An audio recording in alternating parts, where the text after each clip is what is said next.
Chair, the meeting is now live. Right, thank you. Good afternoon all, and welcome to the JCC meeting. Good to see the leader of the council if he's here yet.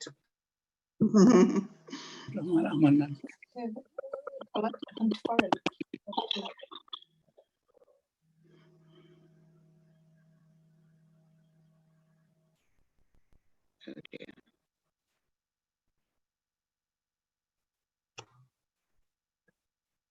Edith, you've gone on mute. Right. First of all, I would like to remind everyone that the meeting will be screened live on YouTube because it's a public meeting. Also, everyone will be muted, and if you are called to speak, then you will have to unmute yourself. Please note that in order to give everyone a chance to participate in the discussion, you will be allocated 3 minutes to make a contribution. And please raise your hand if you wish to speak. So we start with agenda item number 1. Are there any declarations of interest? None? Right. Thank you. Any apologies for absence? We've got apologies from Dr. Aru from the South London Tamil Welfare Centre, and also from Adam Tapadar from the Modern Islamic Community Centre. Right, thank you. Minutes of previous meeting, and I will take it with any matters arising. Are there any matters arising from the minutes of the previous meeting? No. So I will take the minutes as accepted and signed. Now we move to agenda item number 5, the impact of COVID-19 on BME communities. So before I call Dagmar and also Rachel, first of all, I would like to mention that during the early stages of coronavirus pandemic, I was contacted by several BME groups in Merton, wherein they state that it has been extremely concerning to see the disproportionate toll of COVID-19 is having on BME communities. And we need to find out the reasons behind these worrying statistics. I therefore felt it was necessary to put a question to the director, Hannah Doody, at our first Zoom LSG meeting, and also at Cabinet, which was held on the 28th of April. This was done prior to Professor Fenton's report. I further mentioned that taking into account all the publicity in this matter and to reassure all our BME communities in Merton, I feel that we should discuss the matter at our next JCC meeting, and I would like to call Dagmar, to the Director of Public Health, followed by Rachel, to start the meeting. Thank you. Dagmar. Hello, and welcome everybody. Thank you very much for inviting me to talk you through some data.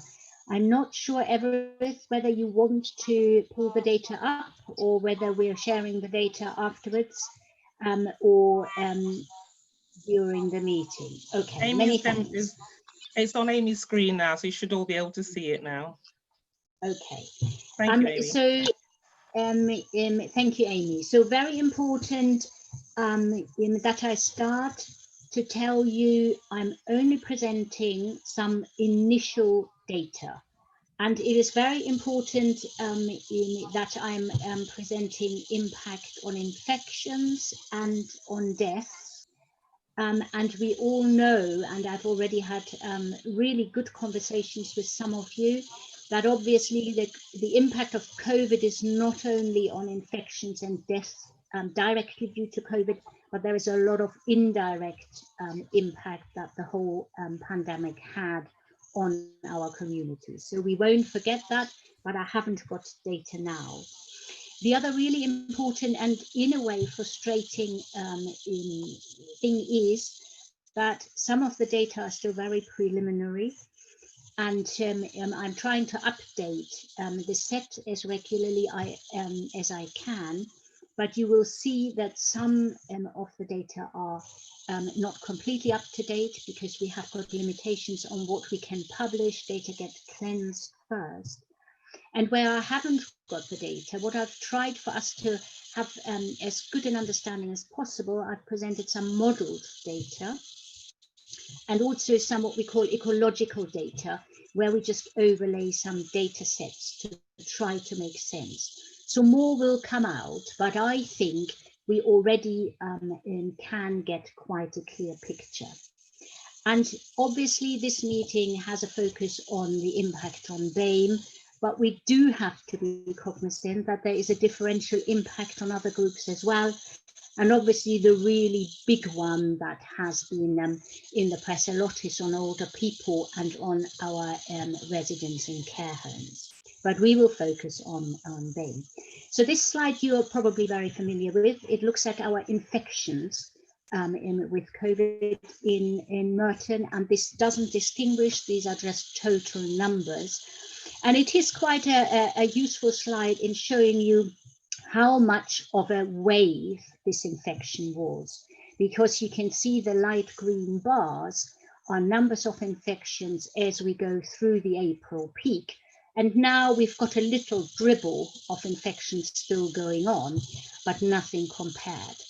Very important, and again, a number of you, we had conversations, email conversations. These are low numbers of infections because they are only reflecting those that got tested in hospital. And as you're well aware, the majority of infections for COVID are mild, so people will stay in the community, and only the very severe end gets into hospital. So this number is a complete underestimate of total infections. This is only severe infections in hospital. If you move on, please, for the next slide. This is a very important slide because it shows us the actual COVID deaths as ONS, our Office for National Statistics, has produced. And as you will see, again, it is the now familiar shape of a wave with a peak in the middle of April. And what is quite disturbing in this picture is that, yes, we have an increase in COVID deaths, but we have a real spike in what we call the non-COVID deaths.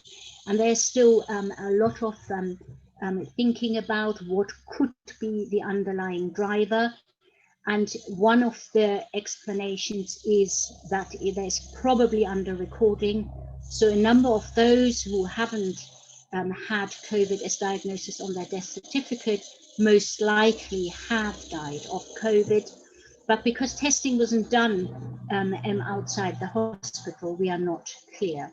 But it is important for us to look closer to understand that probably some people also died prematurely because they didn't, that they had other illnesses at the same time, and it might be that they didn't have enough attention. So still quite a lot of research is going on to unpick that spike. What you will see also is the blue line that meanders through shows you what the death rate was last year at the same time period.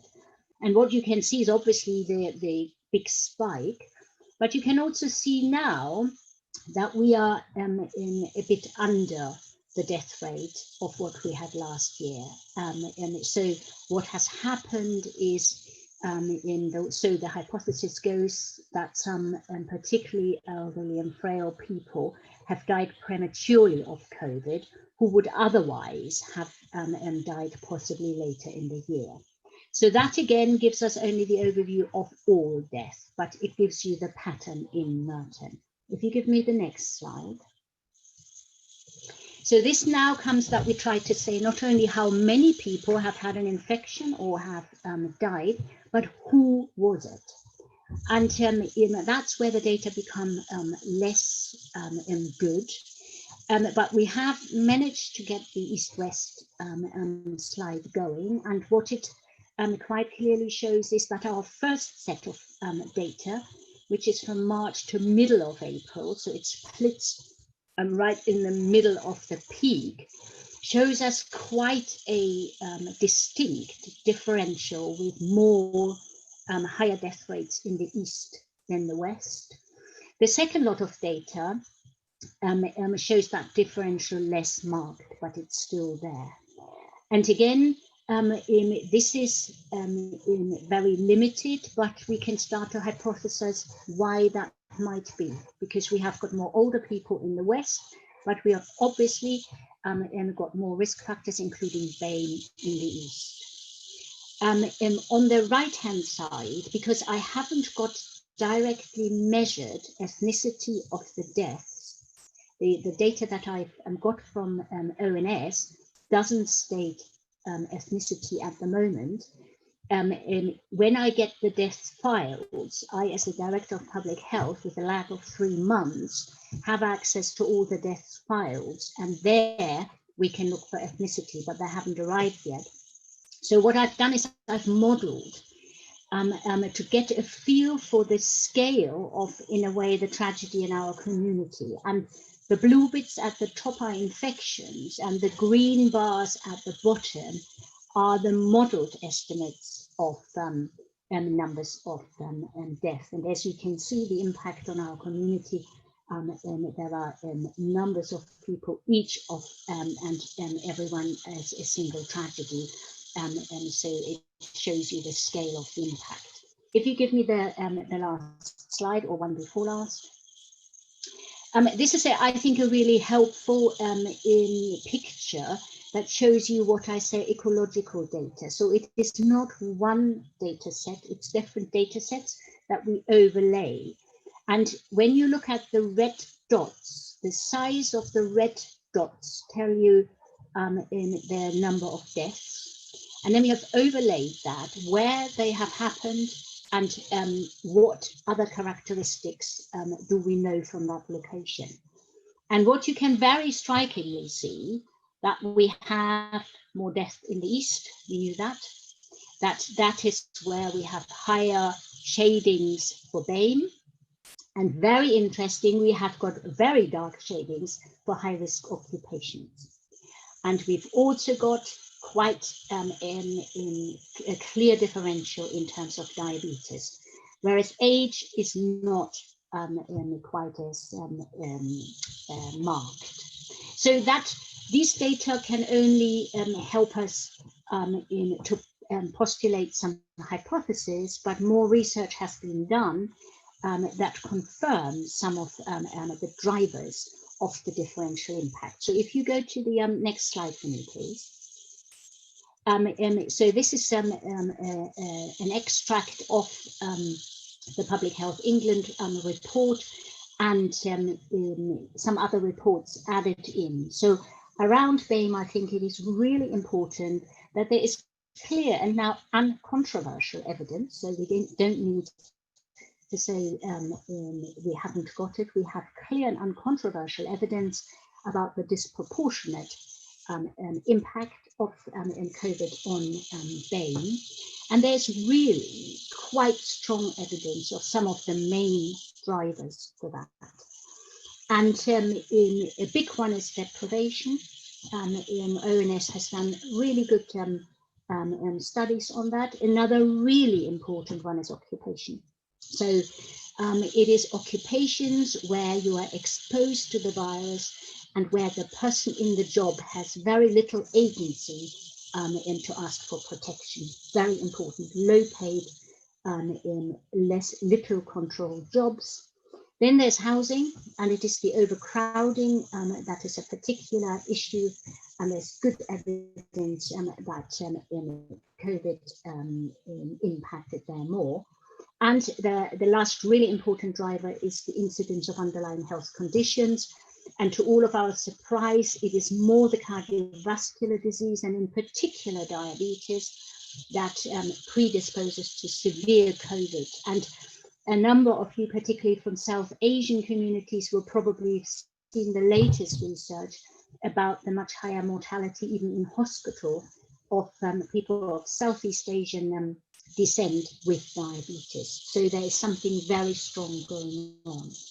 What all these drivers show you is that they are big time socially patterned.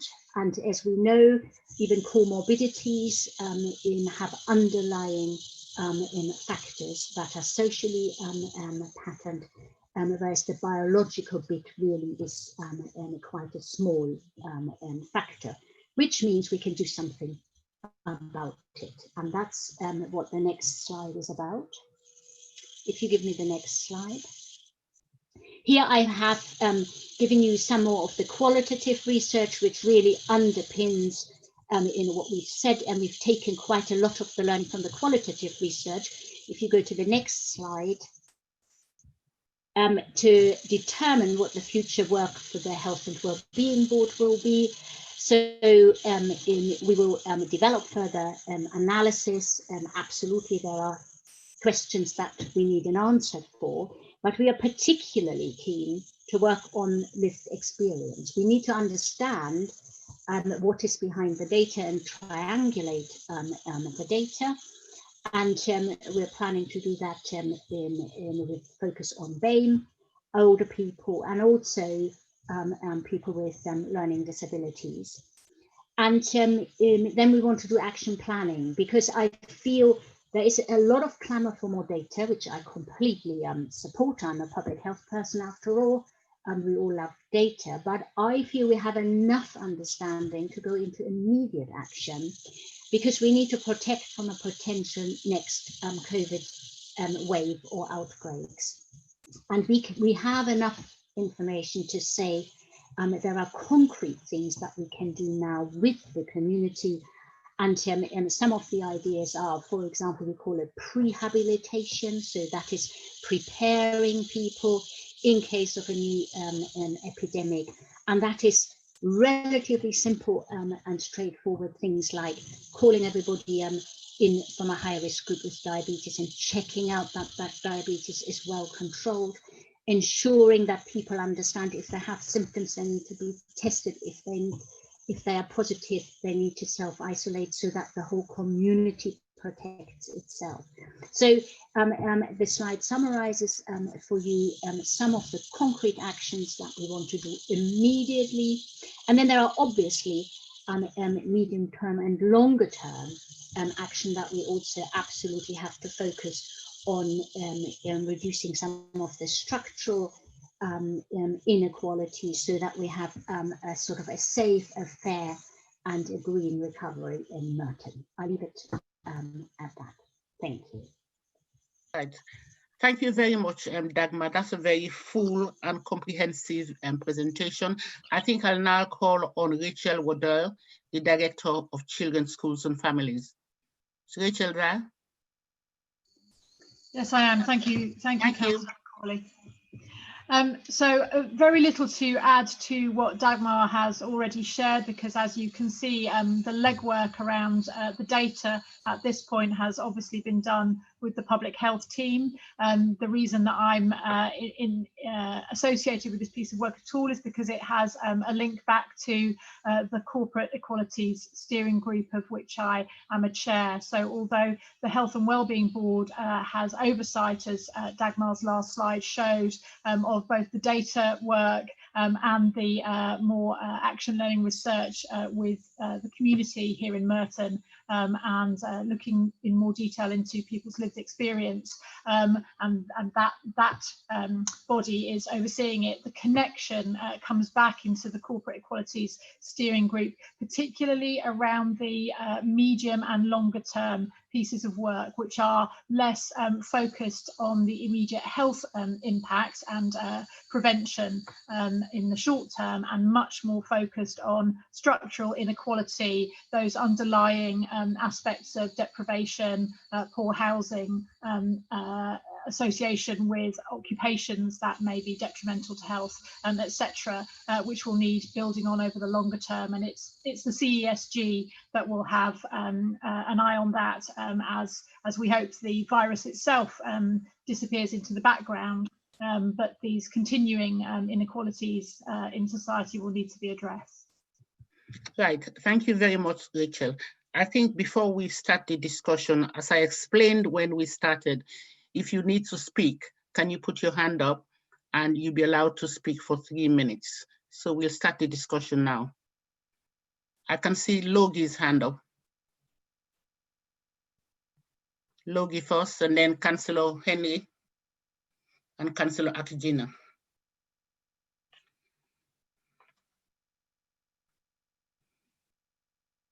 Can you unmute yourself, please?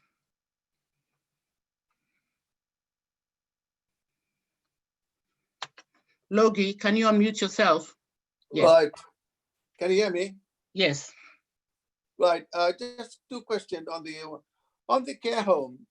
Most of the care homes are privately run, and having done the inspections for the last 2 years, some of them are not at good quality. So in case of a second spike, how are you going to isolate the clients from those bad care homes? Thank you. We'll take 3 questions at a time. Councillor Henry, can you unmute yourself, please? Councillor Henry. Okay, fine, thank you.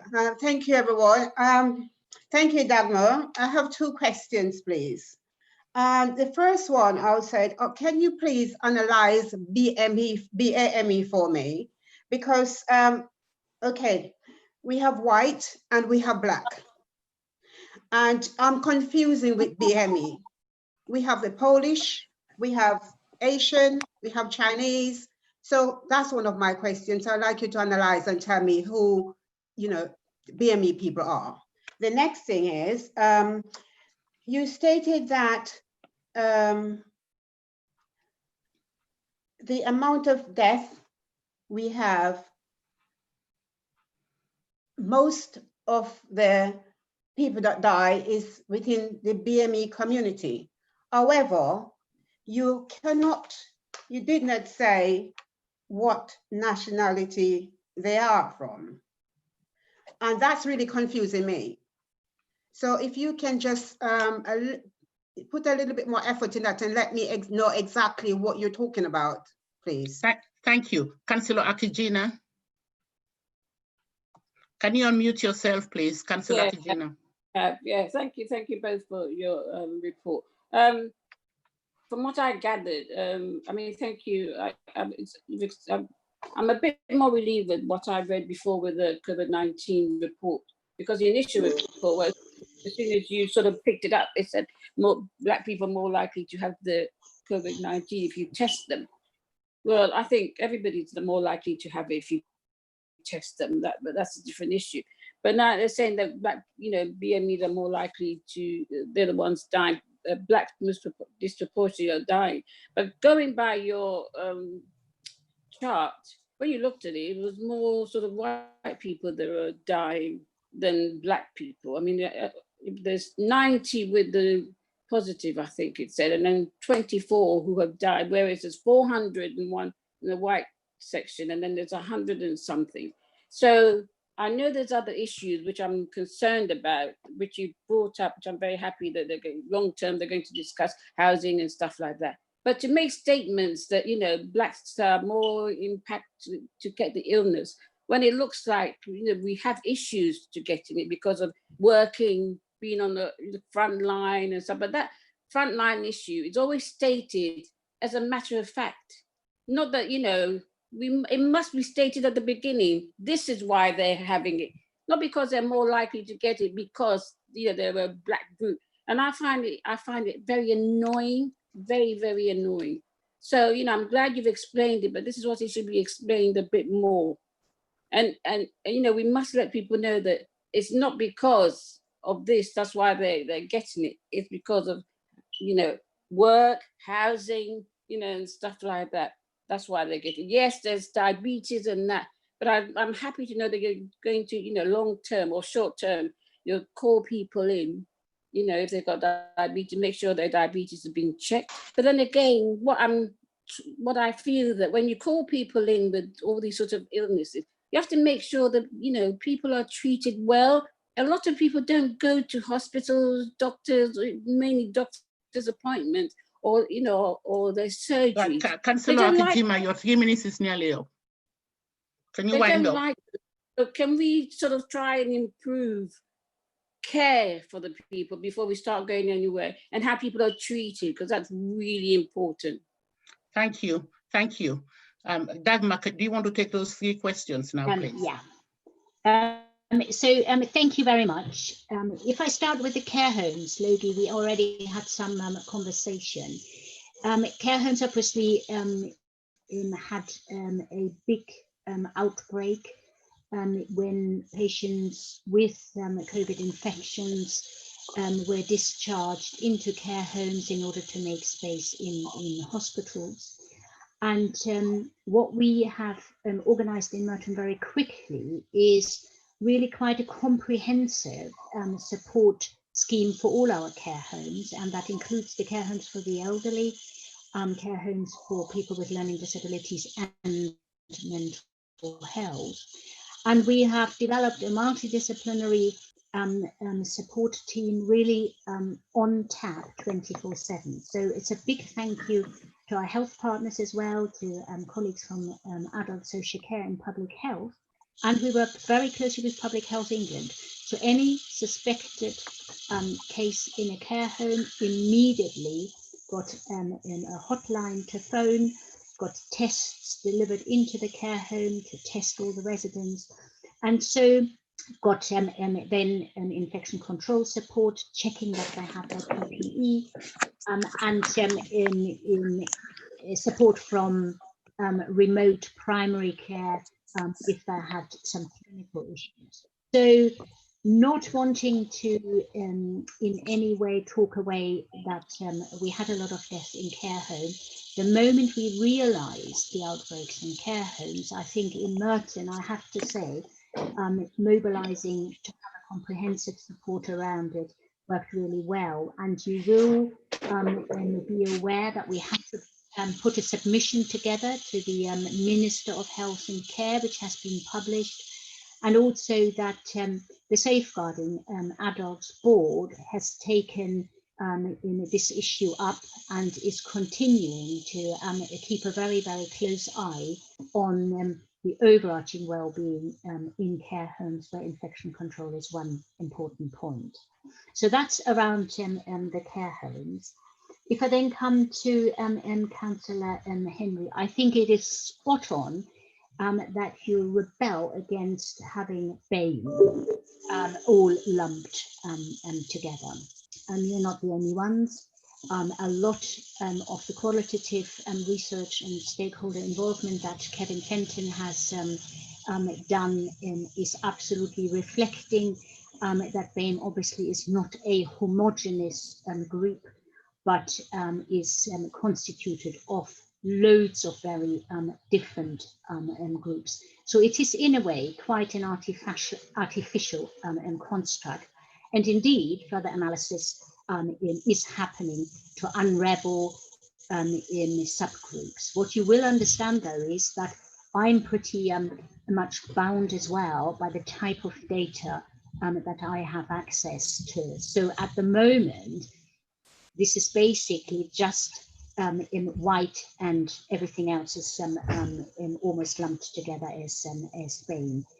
Not very satisfactory. I completely agree. Helps us as a hinter, but needs more unpacking. And you will have seen in some of the results that I have summarized for you that the differential impact is quite different on different subgroups. So as I said, the diabetes link is particularly profound with Southeast Asian populations. So point very well made.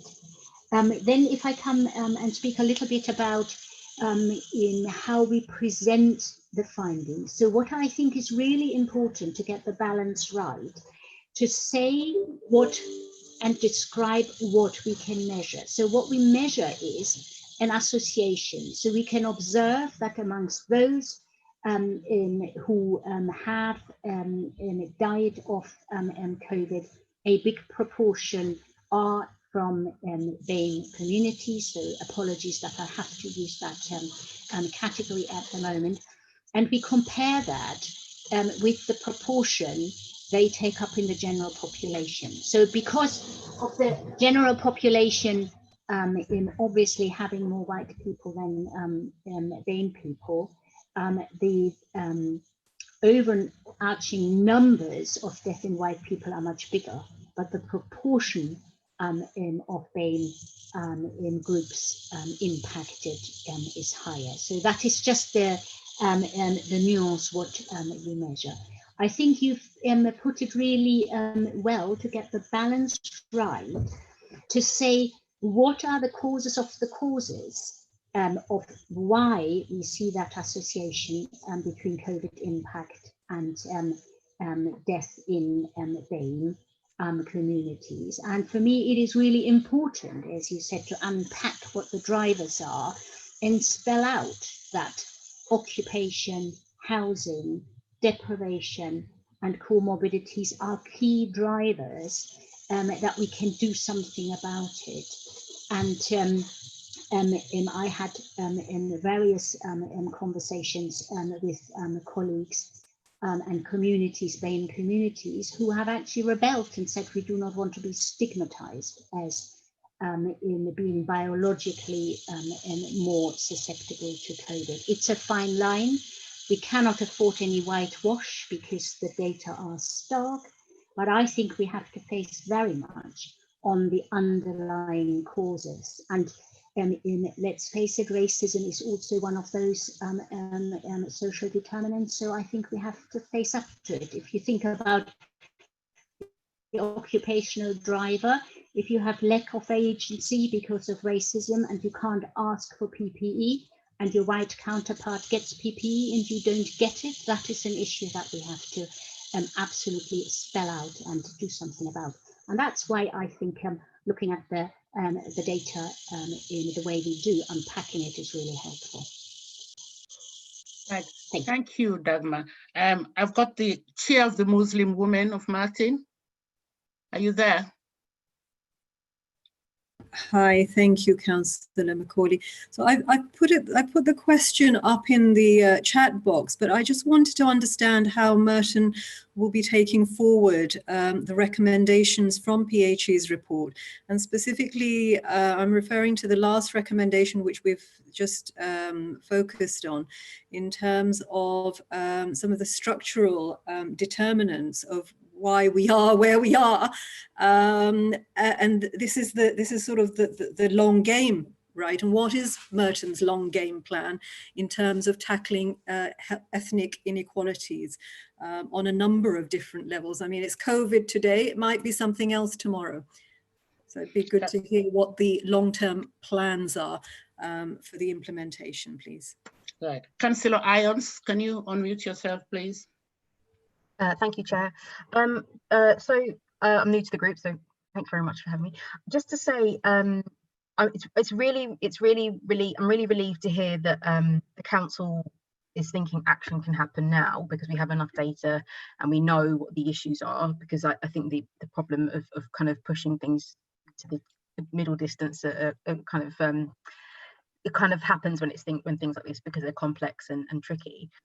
So on that kind of theme, and given that we know the problems with high-risk jobs, and given that lots of people are going back to work now, what is the council doing to protect its own BAME staff, even if you don't like that term? What are we doing to make sure that they have the agency to ask for the PPE that they need and feel that they will get it?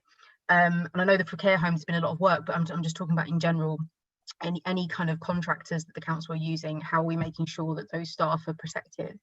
And then also, what can the council do in terms of reaching out to small business owners in the borough? And I know that we've got the licensing team going out there, but have they been briefed to look at this specific issue and making sure that people who are particularly vulnerable can speak up and ask for the PPE they need? Right. Abai Savage, you on the phone? Abai Savage? Abai? Yep, I'm here. Can you hear me? Yes, we can hear you. Yes.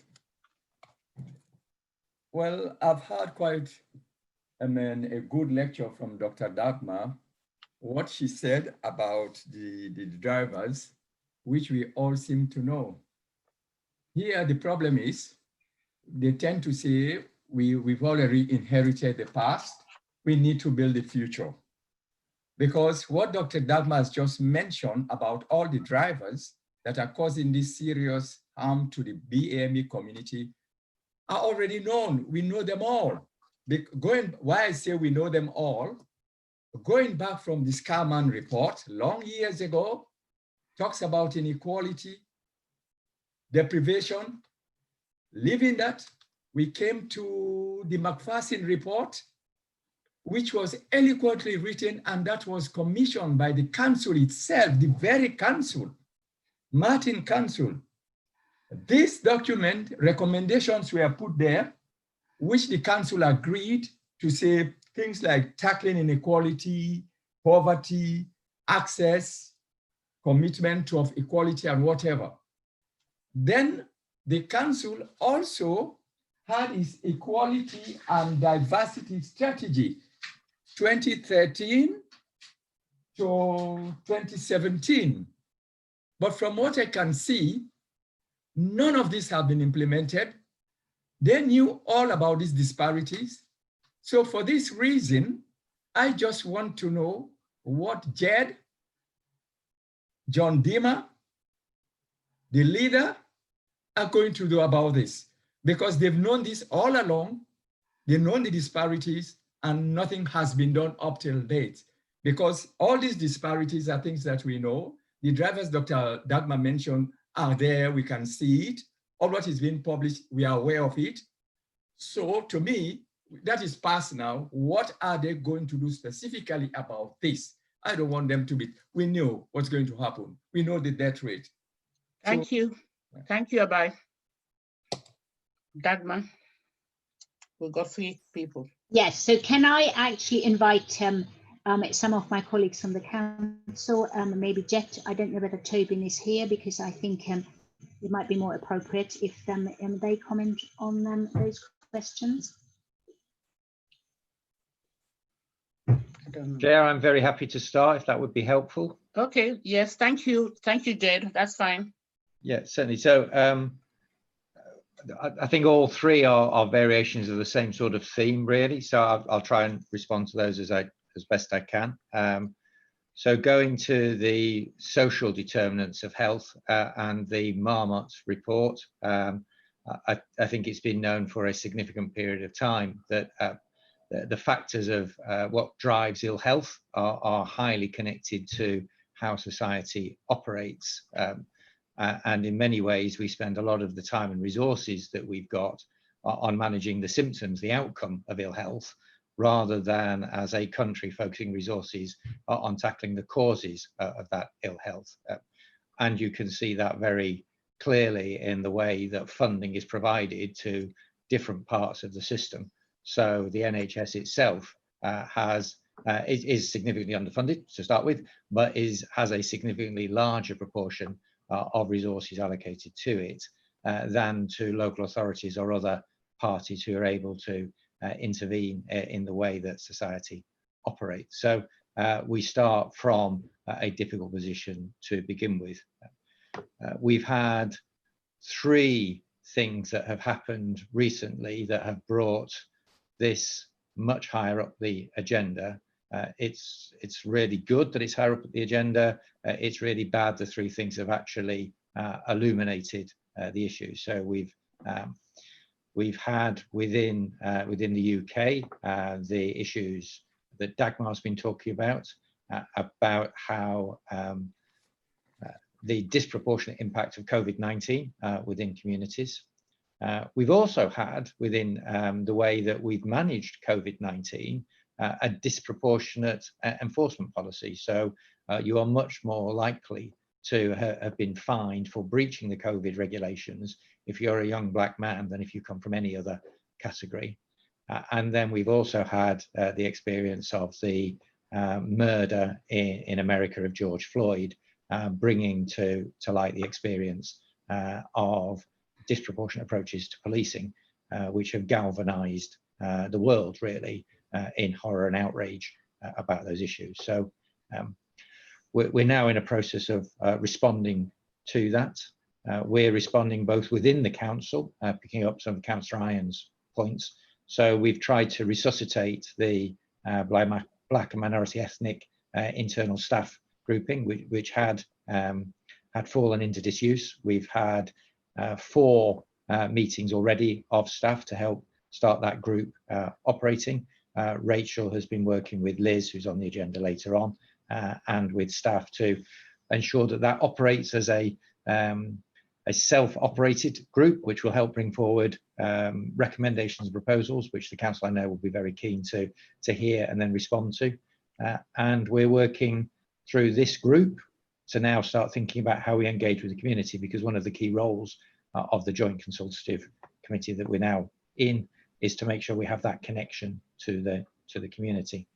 And therein lie some challenges for us, I think, because just looking around, people who are on the call, we don't cover all of the people who we have to engage with to think about how we can make changes within society. We don't have an adequate representation by young people, and that's a weakness that we've got to think about how we're going to respond to.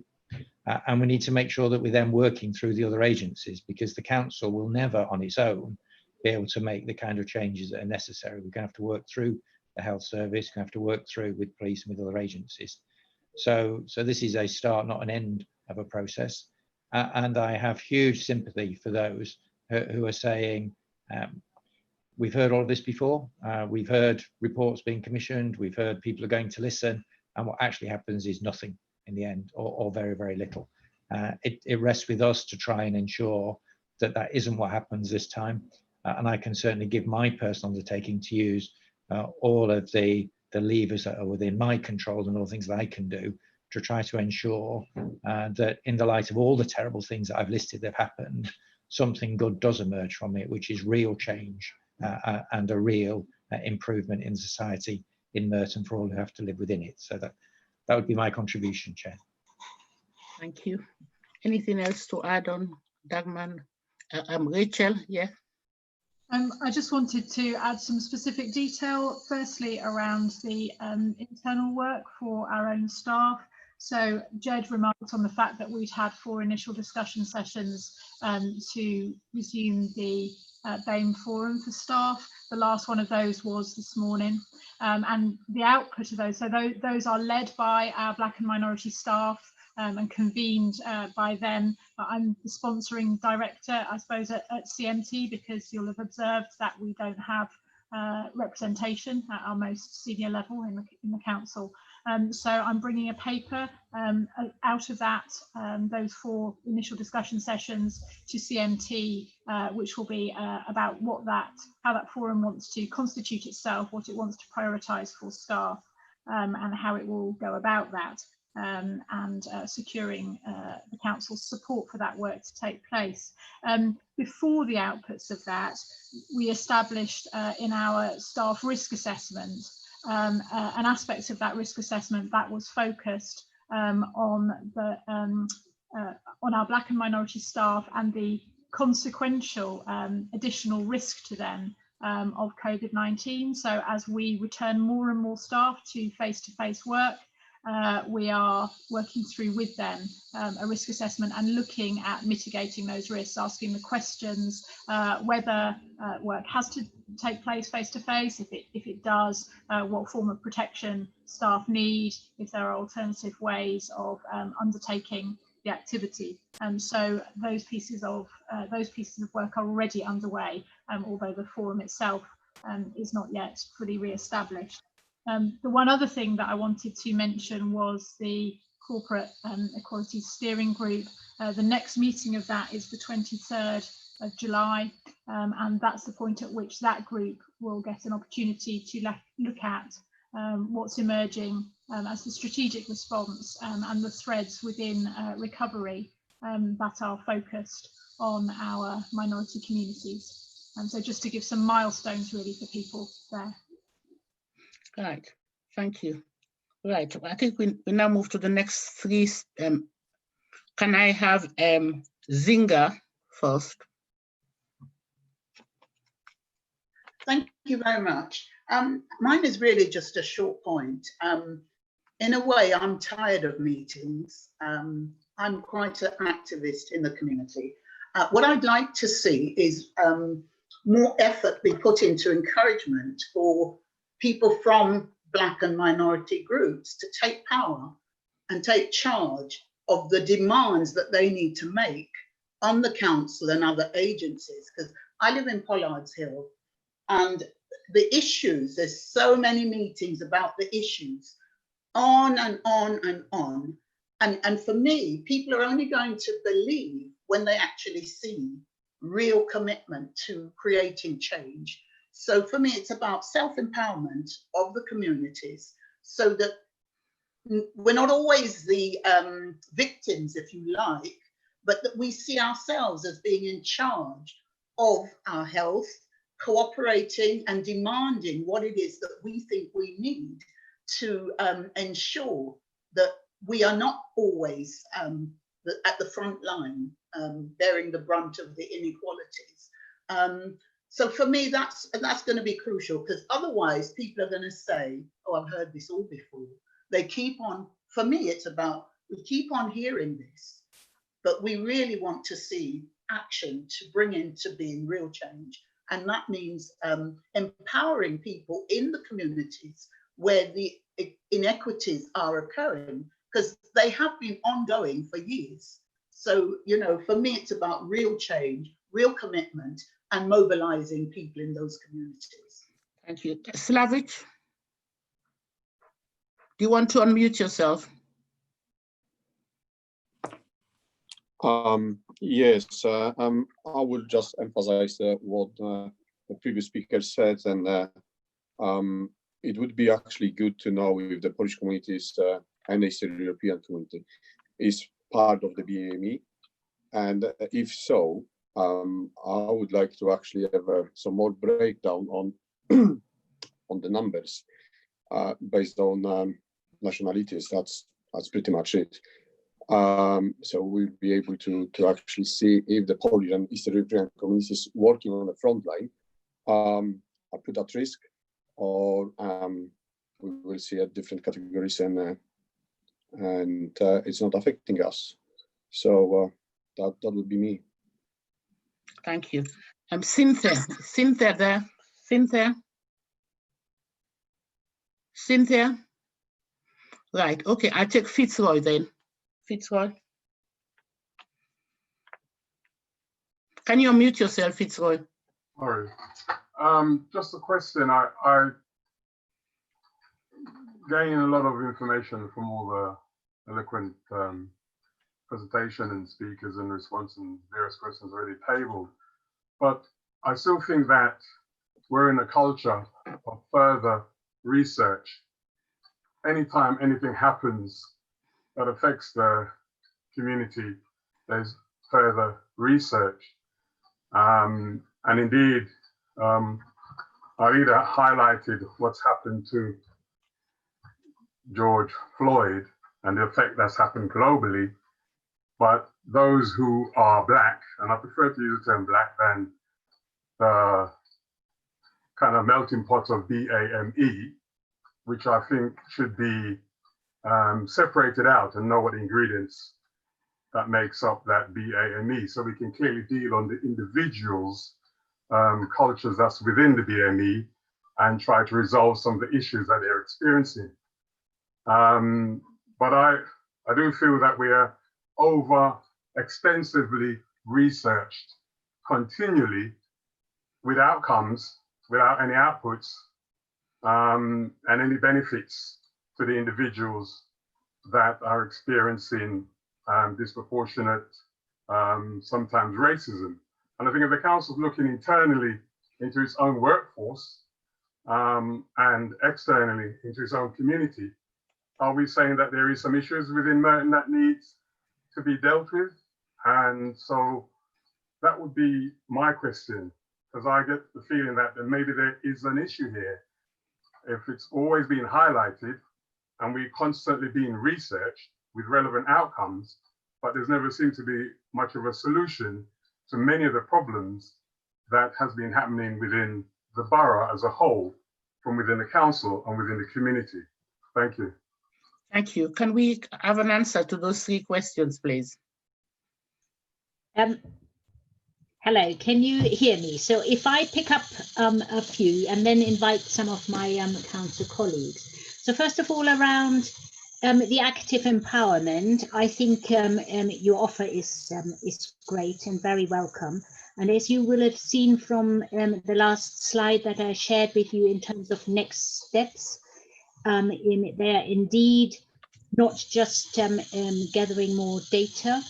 It's a combination though, because understanding is important and one always has to question stereotypes. So I wouldn't say we know it all. We know a lot, but we also need to have granularity, and a number of you have asked for more granularity. So it is increasing our understanding, questioning in our stereotypes, and then going into action.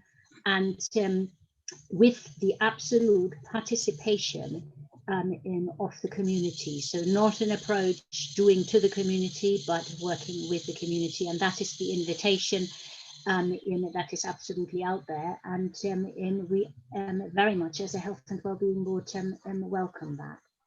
If I go to Slavek, I wish I would have the granularity of the data to be able to say what is the impact on all the subgroups. I haven't got it, but as I said to you, after quite a considerable lag period, we do get the actual raw death files, and that's when we can have a look at in analysing in much more detail Merton deaths. So I can't promise yet because I'm not 100% sure. I haven't had a look in what's there and whether everything is completed, but we can give it a go.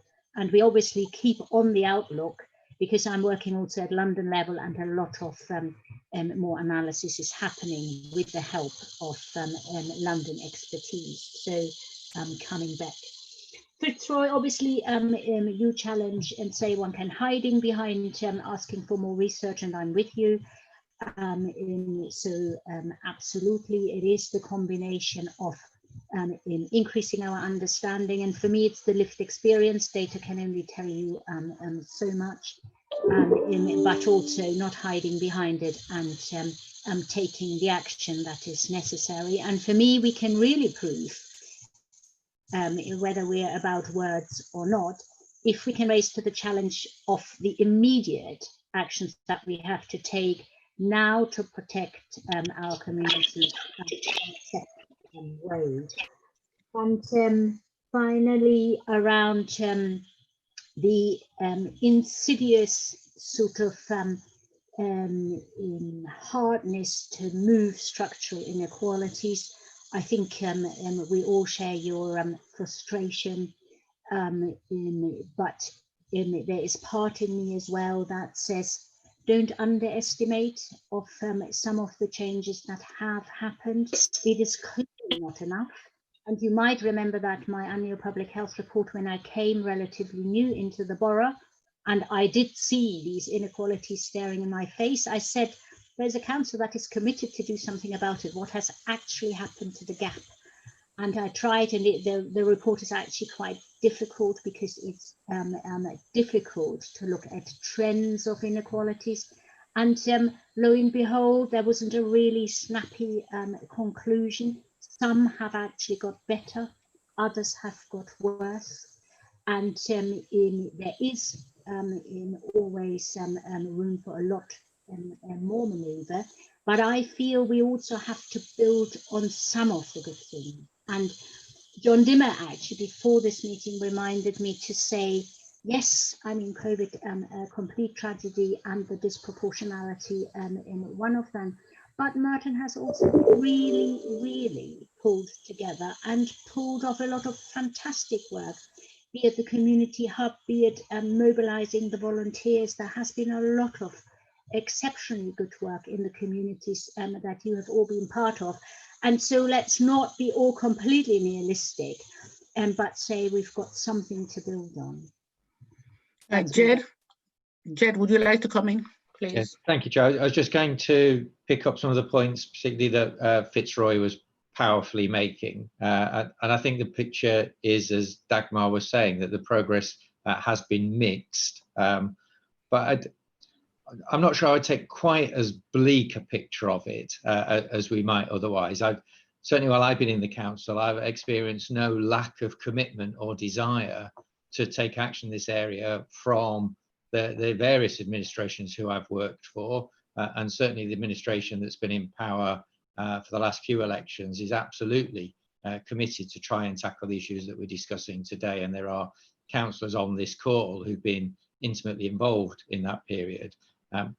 But they've been trying to take action with their hands tied behind their back. So we shouldn't forget that we've spent the last 10 years working in a period of austerity, where local authorities have had 60% of their resources taken away from them over that period. So the ability and the ability of the administration to meet its ambition of bridging the gap and tackling many of these inequalities has been very severely constrained. There is a report later on the agenda looking at the makeup of the council at its senior levels. And so when you look at that, we are not representative of the community at the top of the organisation, but we've not been going through a period over the last 10 years of recruiting lots of people. In fact, we've been doing exactly the opposite. With a 60% reduction in the resources coming to the council, we've been reducing our staffing numbers, not increasing them. And then it has been a burden for the councillors in a way that the people at the top have stayed in their posts for so long. So I've been in post here since 2004, that there hasn't been an opportunity for councillors to appoint a different person, a person of colour as their chief executive, because I've been hogging the seat for so long. And most of my directors have been in position since 2006, 2007, 2009. We had an Asian director, Abdul Kara, who was with us, so some of you may remember. But when he left, since he's left, we haven't had somebody on CMT who represented BAME communities. But we haven't had the turnover that's made it easy for councillors to fulfil the ambition that I know they have to do that. So the position has been mixed. That's absolutely right. I don't think I've sensed a lack of commitment in any of the administrations, but austerity and practical facts on the ground have often made it difficult to make the progress that many would wish to see. Thank you, Chair. Right, thank you. I think we're going to move on. I'm going to take the last three questions. Hannah first. Darren, I've put my name down. I would like to speak as well because you can't see the picture, so I can't put my hand up. I'm Brenda. Okay, can I have Hannah first, then Caroline? Hannah? Hannah Neil? Caroline, would you like to start then? Unmute yourself. Thank you very much, Chair. And thanks to Dagmar for the report. I mean, most of the things I wanted to say, people have already said them. So for example, I'm happy that in her report, she mentioned that there will be focus on BAME, although there's a wider issue, but I think there's special reasons for the focus, for some degree of focus to be on the BAME community. And in fact, in her report, she also mentioned that, well, there was some statistics, some writing that it was difficult for me to pick up. I think what I picked up from there, one of the items I picked up from there was between, so every 5% increase in the rate of death. I think there was something to do with local authority have about 30 additional COVID-19 deaths.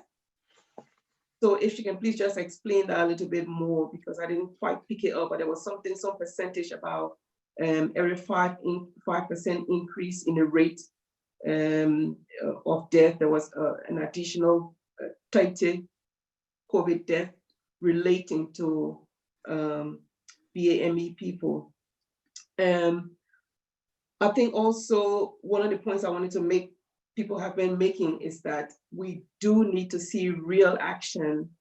We've had reports over reports and many meetings, but I think we need to, and we have enough data, enough information. We need to see action if BAME people will be able to trust us.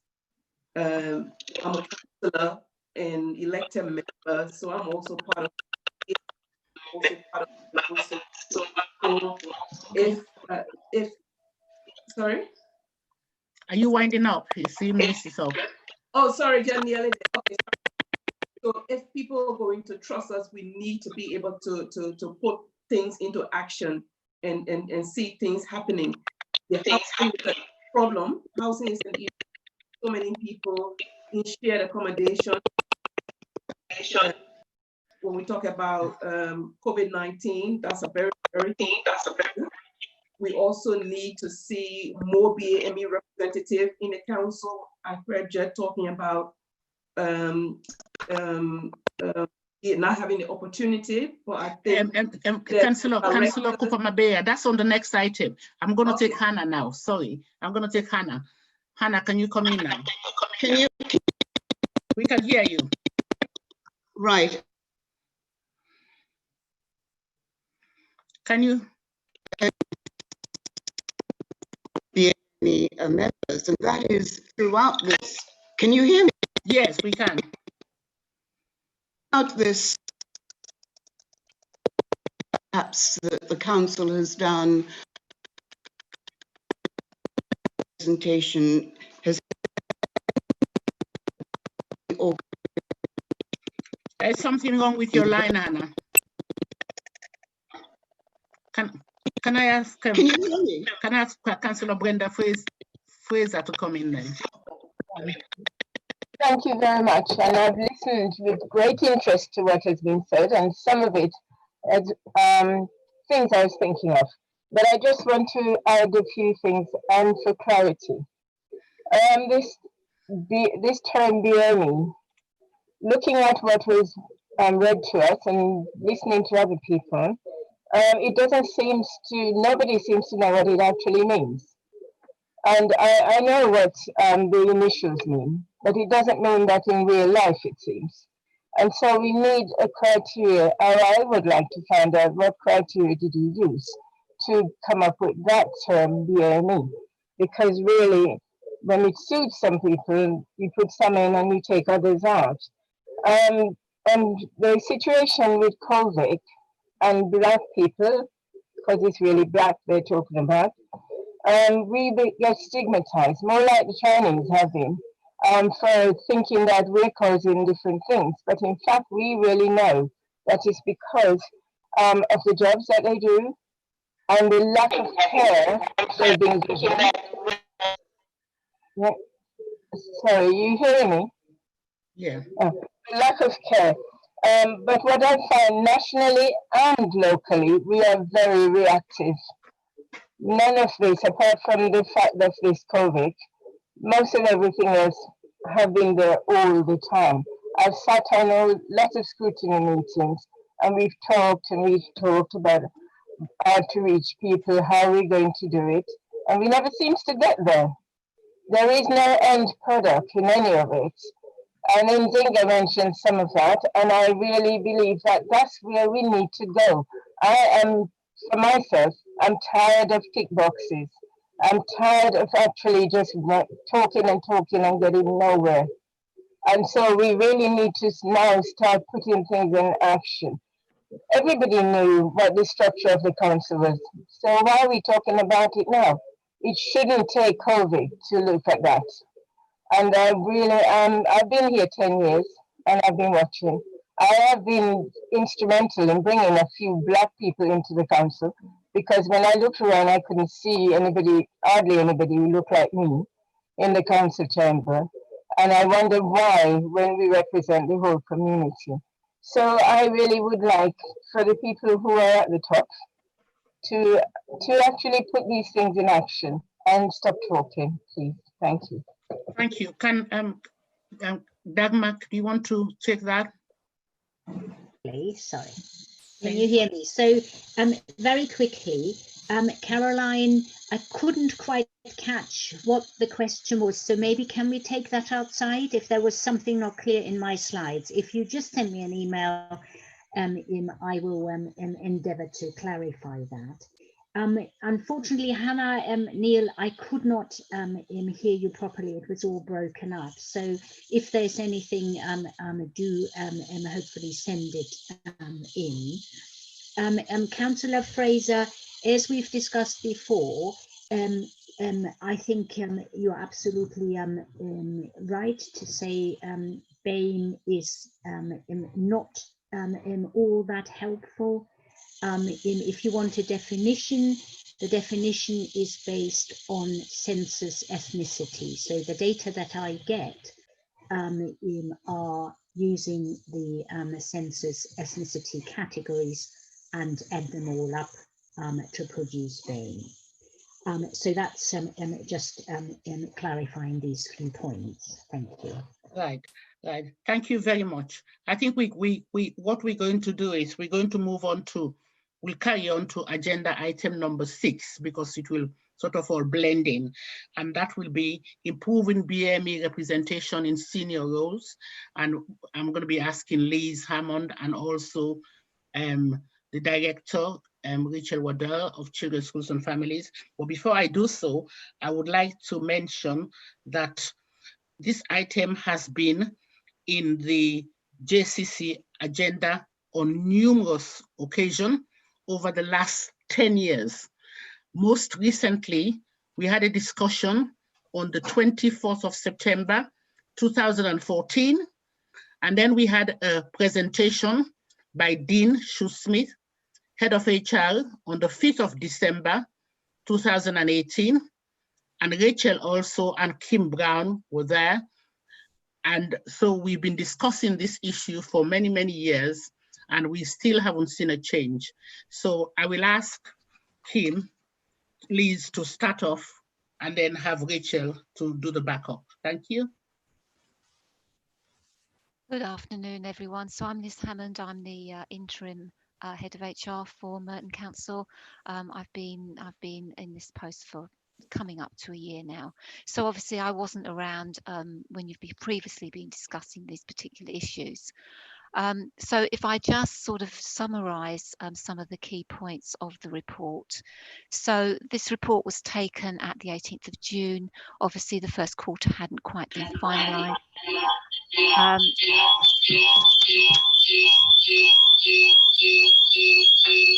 is everyone getting a feedback there? Mm-hmm. Okay, so the senior for the purposes, I think someone might need to mute.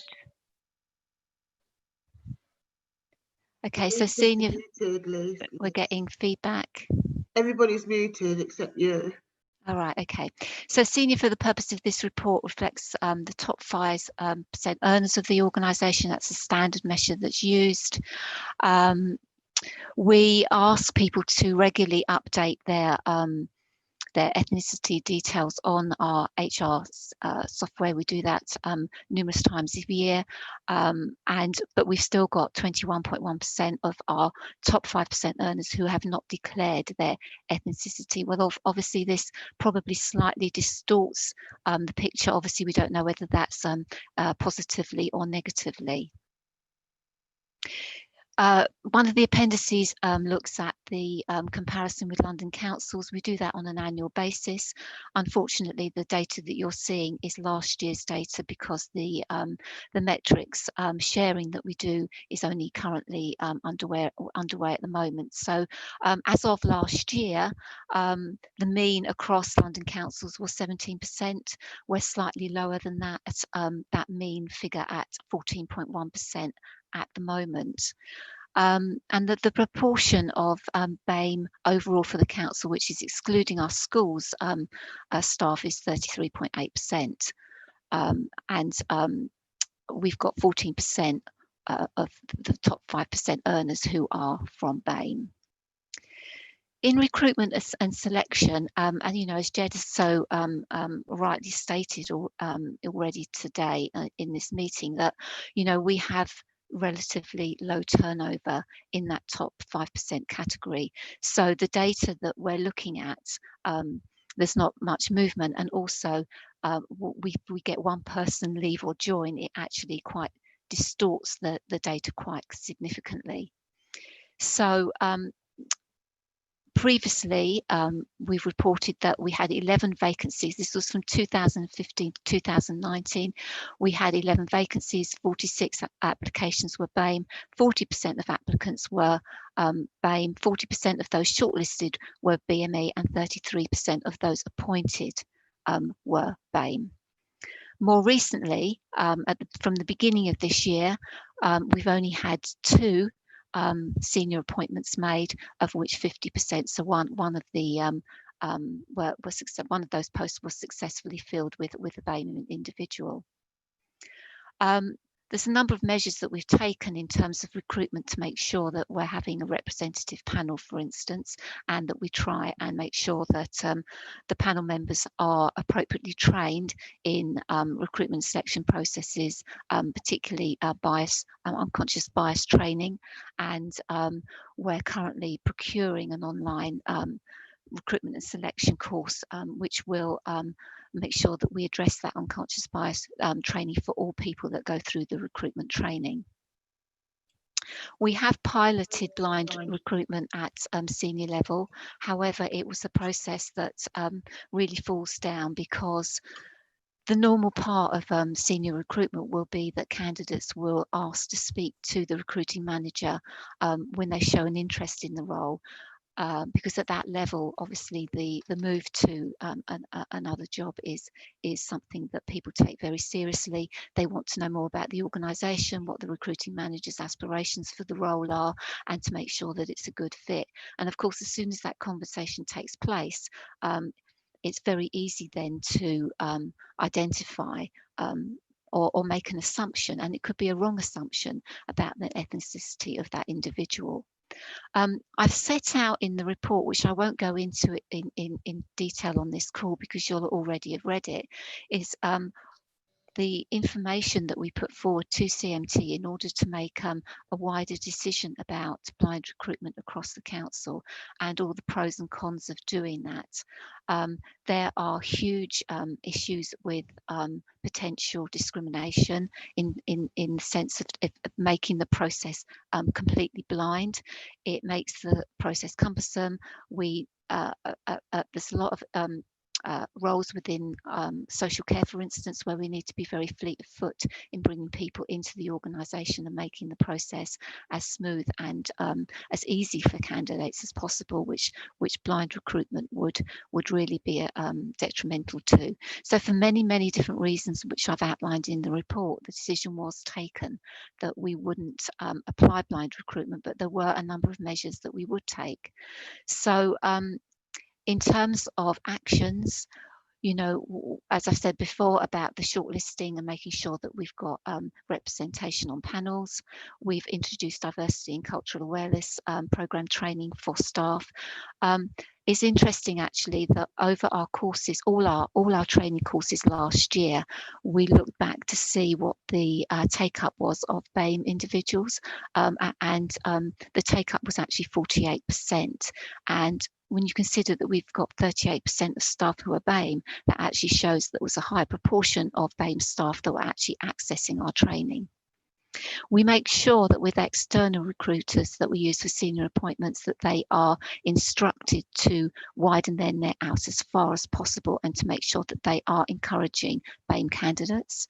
We have that diversity of the panel, and we have a number of programmes in place around leadership development that we actively encourage all staff, including BAME, to participate in. There are opportunities for us to offer mentoring to unsuccessful BAME candidates to ensure that they get helped and supported in terms of future applications for senior roles. And we do keep encouraging our staff to personally update their data on iTrent. Ethnicity, unfortunately, is something that we cannot enforce them to do. They can choose not to divulge what their ethnicity is, which obviously doesn't help us in terms of our data collection. And of course, lastly, which we've already heard about today, is the reinvigorating of our BAME forum and the information that will go back to CMT, which we will be able to use in order to support actions that we take forward. They are the best people to tell us what they need from us as an organisation, and we will use those to inform our learning and development and what else we can do to support them.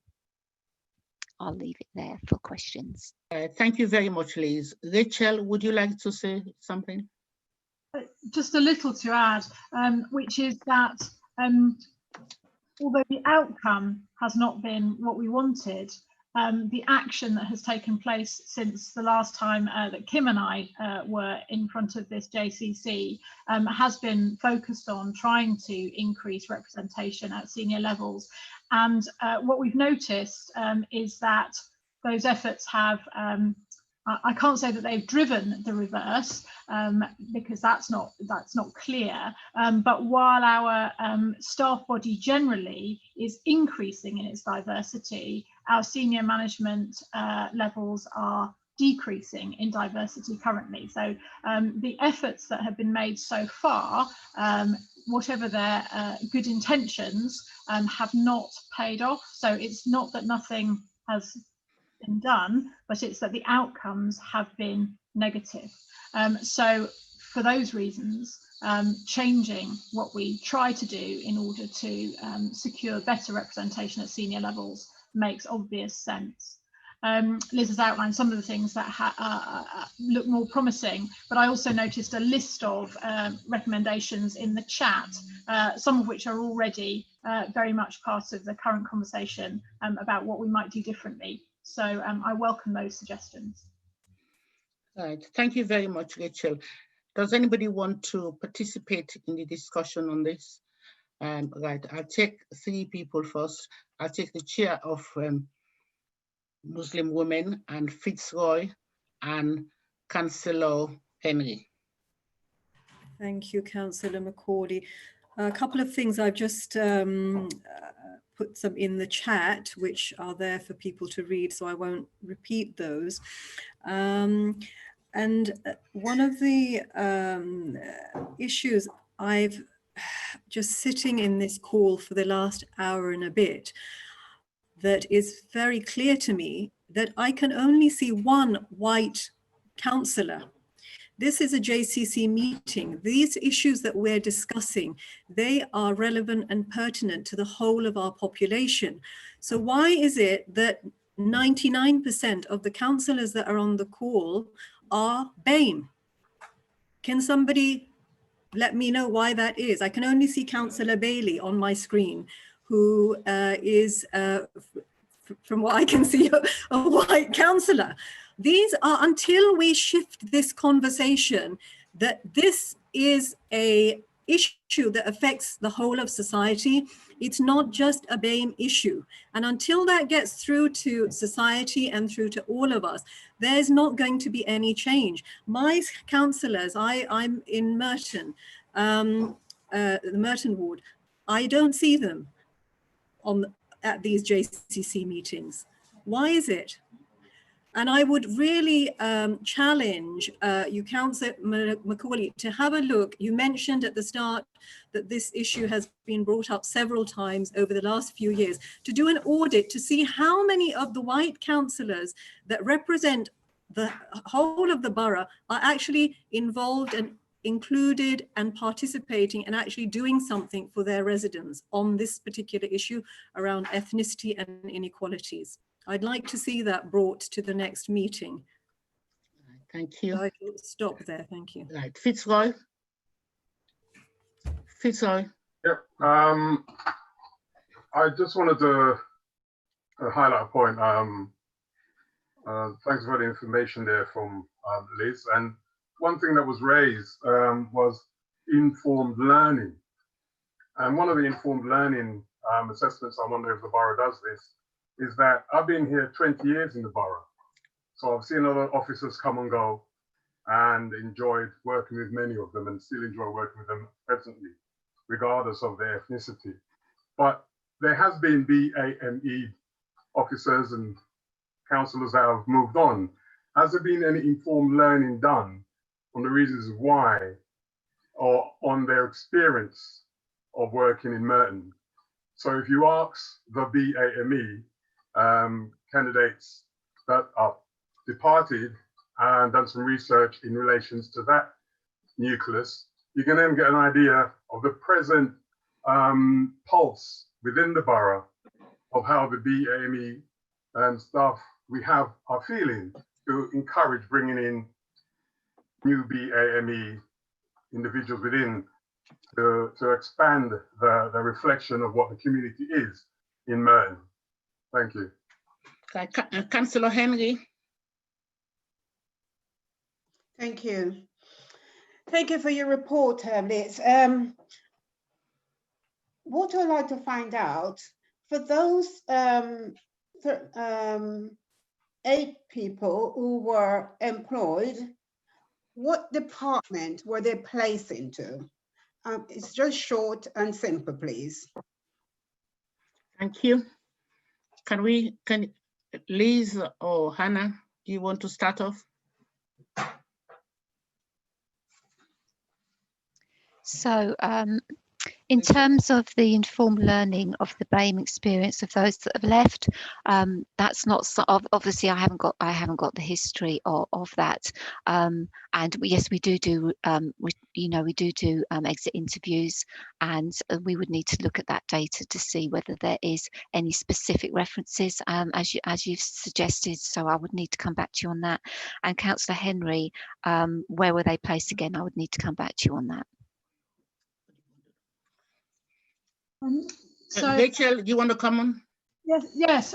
Simply because although I can't answer the question about what people's experience was as reported in exit interviews, I can tell you that as part of the current piece of work around resuming the Black and Minority Ethnic Forum, the first 3 conversations, some of the output from staff who have chosen to stay was nevertheless that their experience of working for Merton had not been free of racism and had not been free of negative experiences that they associated with discrimination. So although we haven't yet had all 4 of those conversations relayed back to me, in 3 out of the 4, staff who were part of developing that forum were saying that they felt that they had experiences at Merton which they were clear was about the colour of their skin,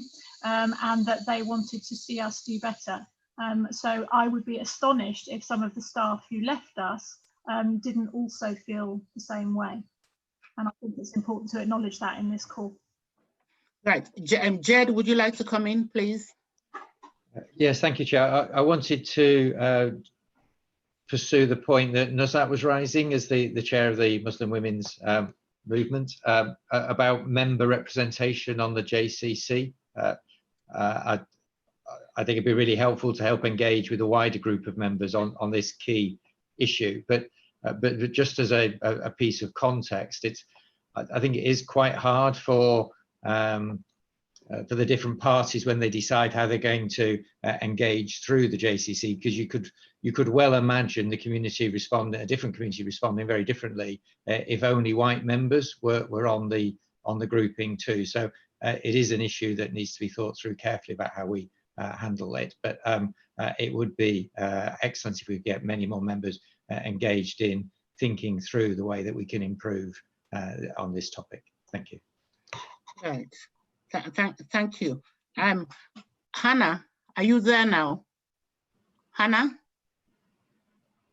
No? I've been here all along. Can you hear me? Yeah, we can hear you now, yes. Yes, now I've changed the computer. Yes.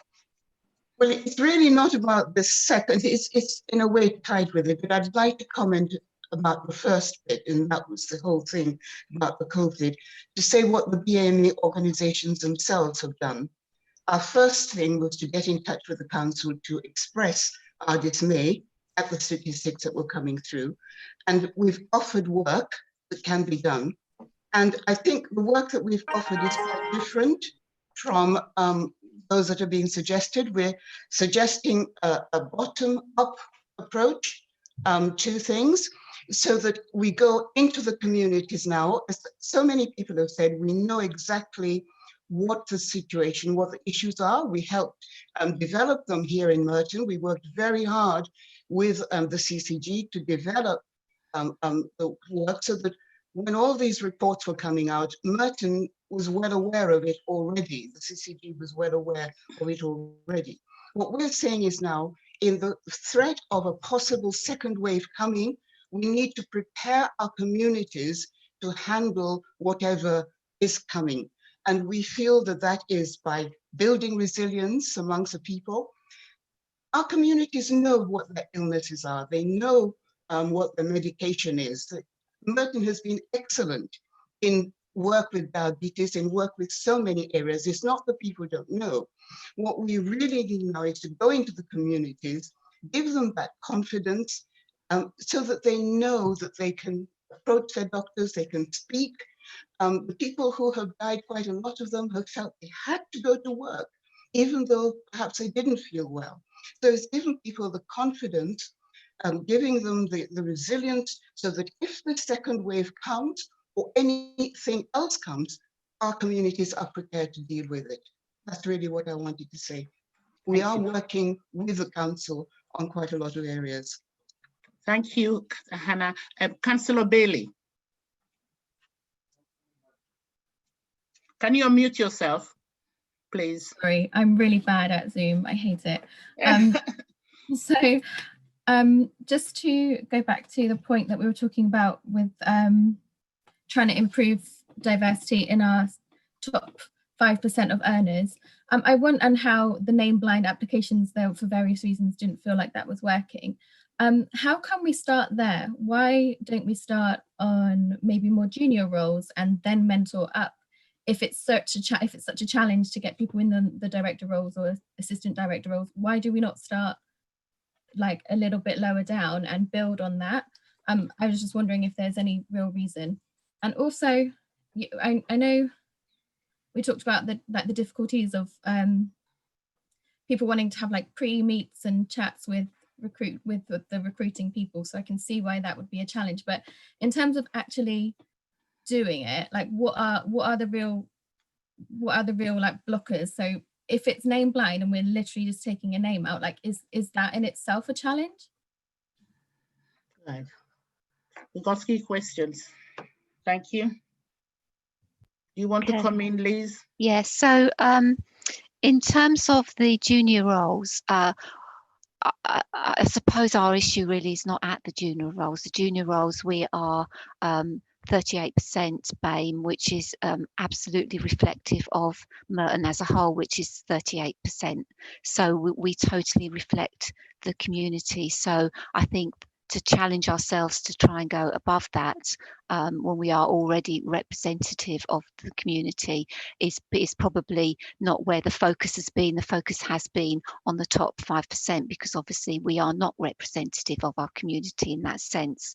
On the blind recruitment, it's not just removing a name. You've got to remove so from a CV, you've got to remove every characteristic that could possibly enlighten the reader to a number of factors about that individual. So for instance, if it said on the CV that they were head girl, that tells you that they're female. If it says that they went to school in Zimbabwe or South Africa, does that indicate that they're black?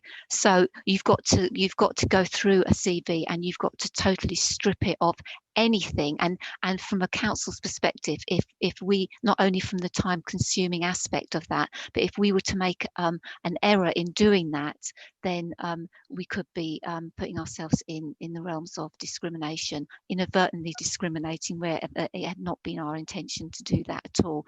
So those are just a few of the sort of issues that we face if you do go through blind recruitment. If it was just removing a name, that would be easy, but it's not that. You've got to take out everything that would at all relate to the individual, give you any clue as to what their background may or may not be, and therefore wrong assumptions. Rachel, do you want to say something? I have had experience of recruiting at assistant director level since I've been here as director, and I thought I would reflect a little bit on that experience. So the first thing was that we went out to effectively a headhunting organisation for that piece of recruitment. We commissioned them on the basis that they made the best, among other things, but that they made the best proposition in relation to attracting a diverse field. When they presented the information to me for shortlisting, that was presented without identifying information, because in a sense, we hadn't been the front door to that information, they had. By the time I came to have a conversation with the shortlisted candidates, every single one of those candidates was known to me, at least peripherally.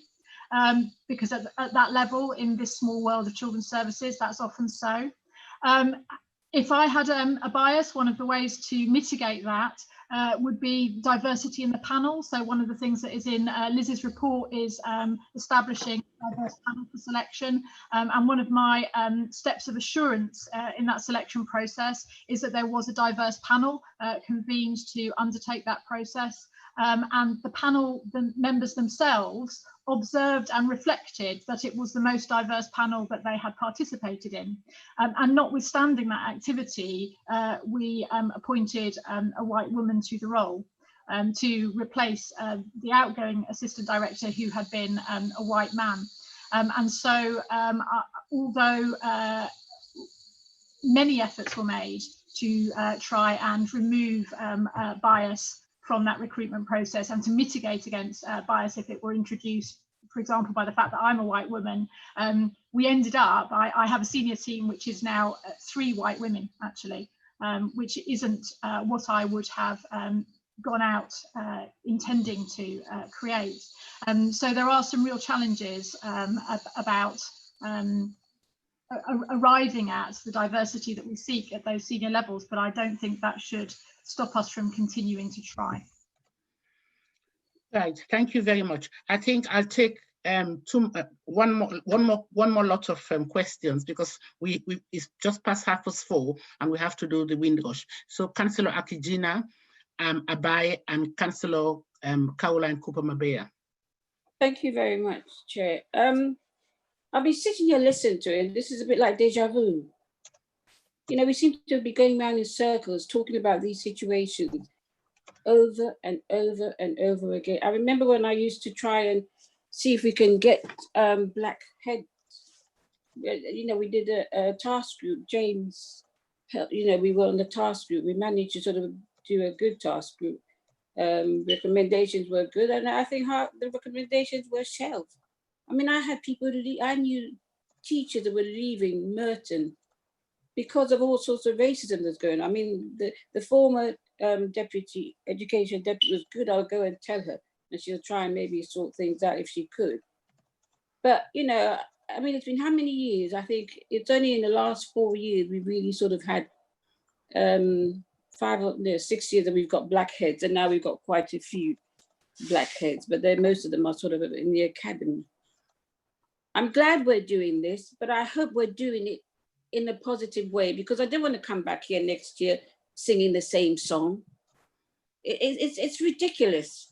The amount of BME people in the borough and out there, and we can't even find somebody to be a head or to be a part of the leadership in our borough. It doesn't speak well of us. It's embarrassing.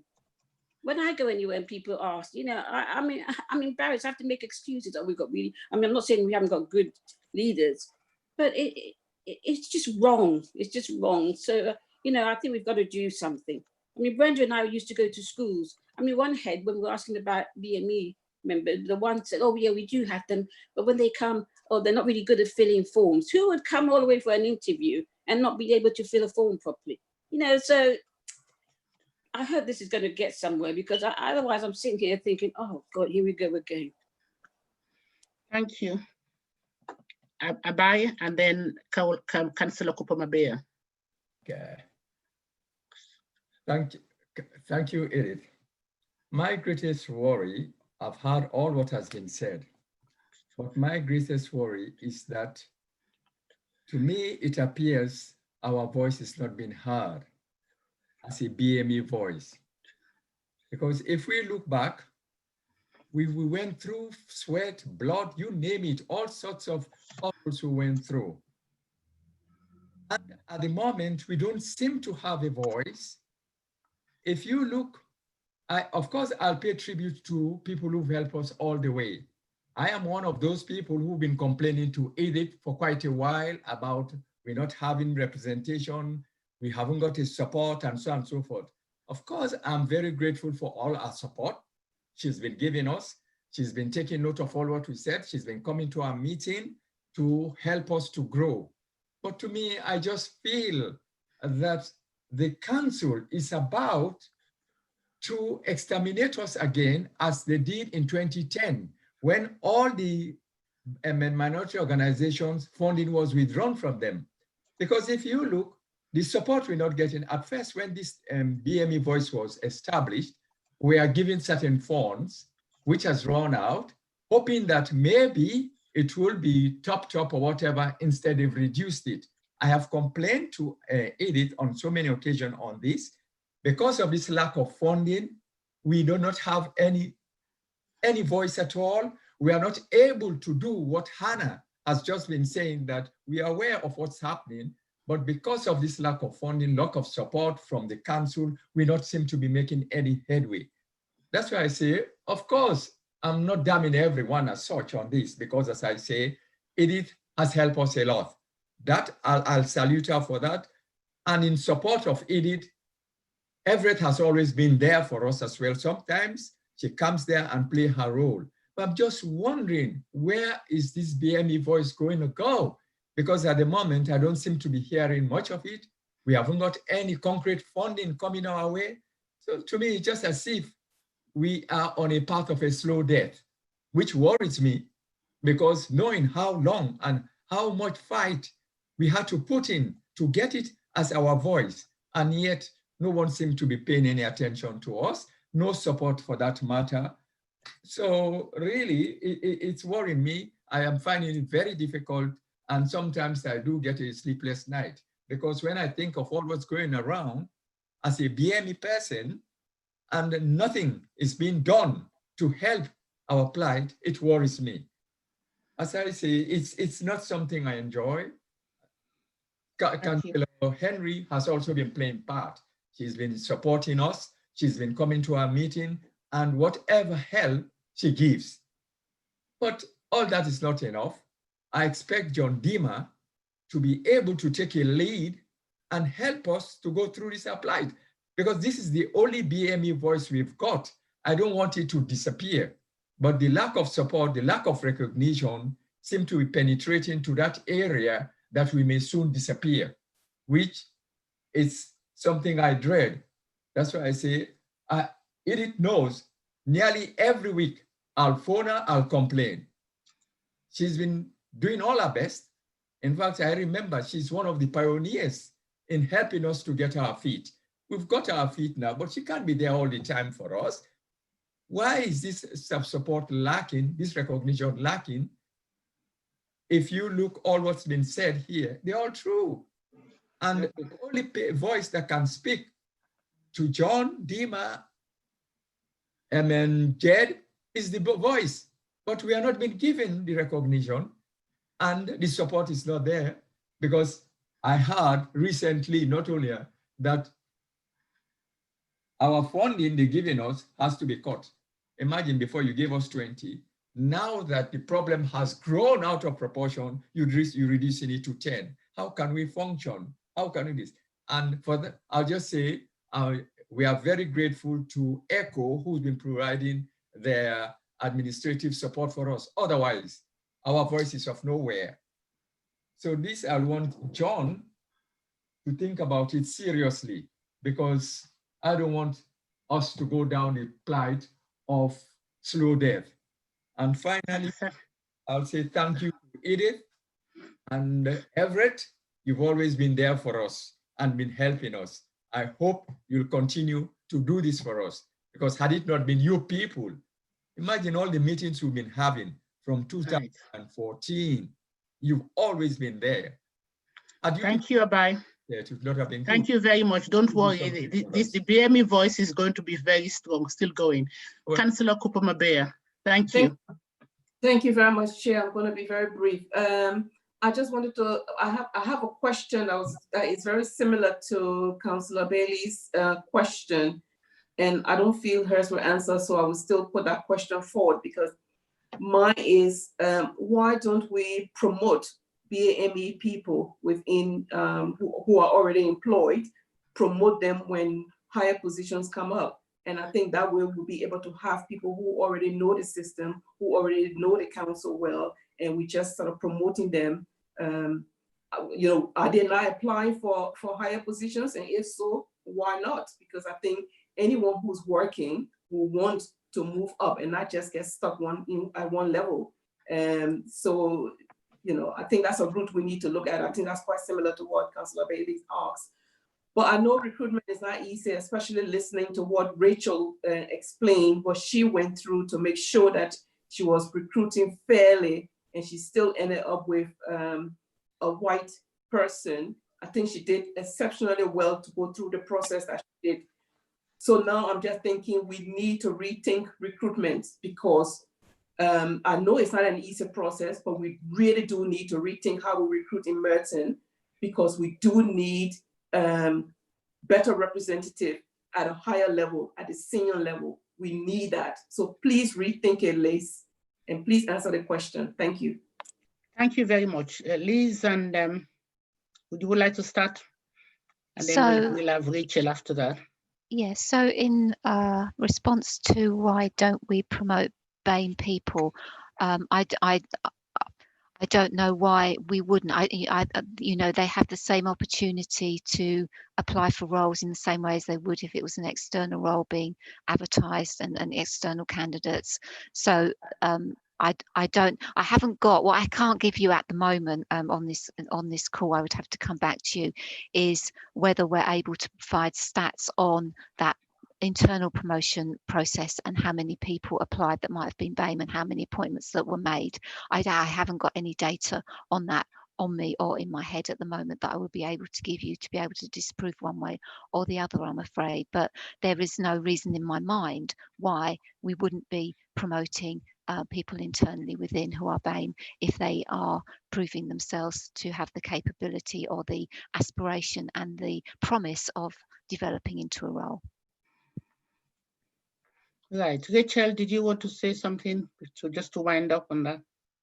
I would support what Liz has said as a point of principle, which is that those opportunities do come up from time to time, and when they do, there isn't an overt reason why any person of colour wouldn't apply. But the question that I ask myself is whether Merton is a place yet where Black and minority colleagues feel they will succeed at a senior level. So I suppose that's the challenge that I would expect all of you to make of me. Does Merton feel like a place where you can be appointed at a senior level and succeed if you're not seeing yourself already reflected in the senior leadership? So I think that all of the structures and processes are there. But I know that within children's schools and families, I have colleagues in middle management who would say that they have been not deliberately and actively discouraged necessarily from seeking promotion, but they haven't felt strongly supported to seek promotion, and that obviously that troubles me, and that's something that we're continuing to pursue because it's not right. So I think there's systems and processes which are formally in place which will appear to be neutral, but I think that if you have an organisation around you that doesn't appear to be neutral, then that isn't necessarily how you'd experience it. Right. Thank you very much, Rachel. I quickly move on to item 7. I'll just give a brief update, and if anybody wants to comment for a few minutes, because we've got till 5 o'clock. First of all, on the Windrush Generation celebration, we had a 3-day celebration last year, 2 at the Civic Center, and we had a Thanksgiving service at St. Barnabas Church. which was organized by the chair of BME Voice, Hannah Neal, and her team. And I would like to thank her for all the hard work she put in for a successful celebration. The Windrush report called for an inquiry into the extent of racism in the Home Office, and the call came after a long-awaited publication of the independent inquiry into the government's handle of the scandal, which saw British citizens wrongly deported, dismissed from their jobs, and deprived of services such as NHS care. The inquiry promoted an official apology from the Home Secretary, Priti Patel, and it was concluded that the Home Office demonstrated institutional ignorance and thoughtfulness towards the issue of race. Both myself and the leader of the council, Stephen Alambritas, have received inquiries from some of our Windrush generation residents in Merton. The issue which they were raising is in relation to an entire page dedicated to help and inform residents from the EU to how and what they need to do to secure their residency in the UK. Most of the complaints which has been made is in relation to seeing a similar document for those affected by the Windrush scandal, as these are many people who are still suffering as a result of being caught up in the situation, and they are struggling to access any support or even compensation, which they are entitled to. I am pleased to say that with the help of Everett and a team, Martin has added an entire page on the website in Martin on how to seek advice and support. Last week, on the 22nd of June, was Windrush Day.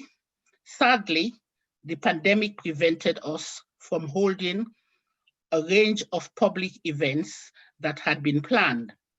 However, Merton Heritage Service created a range of Windrush resources as part of an online celebrations. There are pictures which are in the library, and they will be there till the 3rd of July.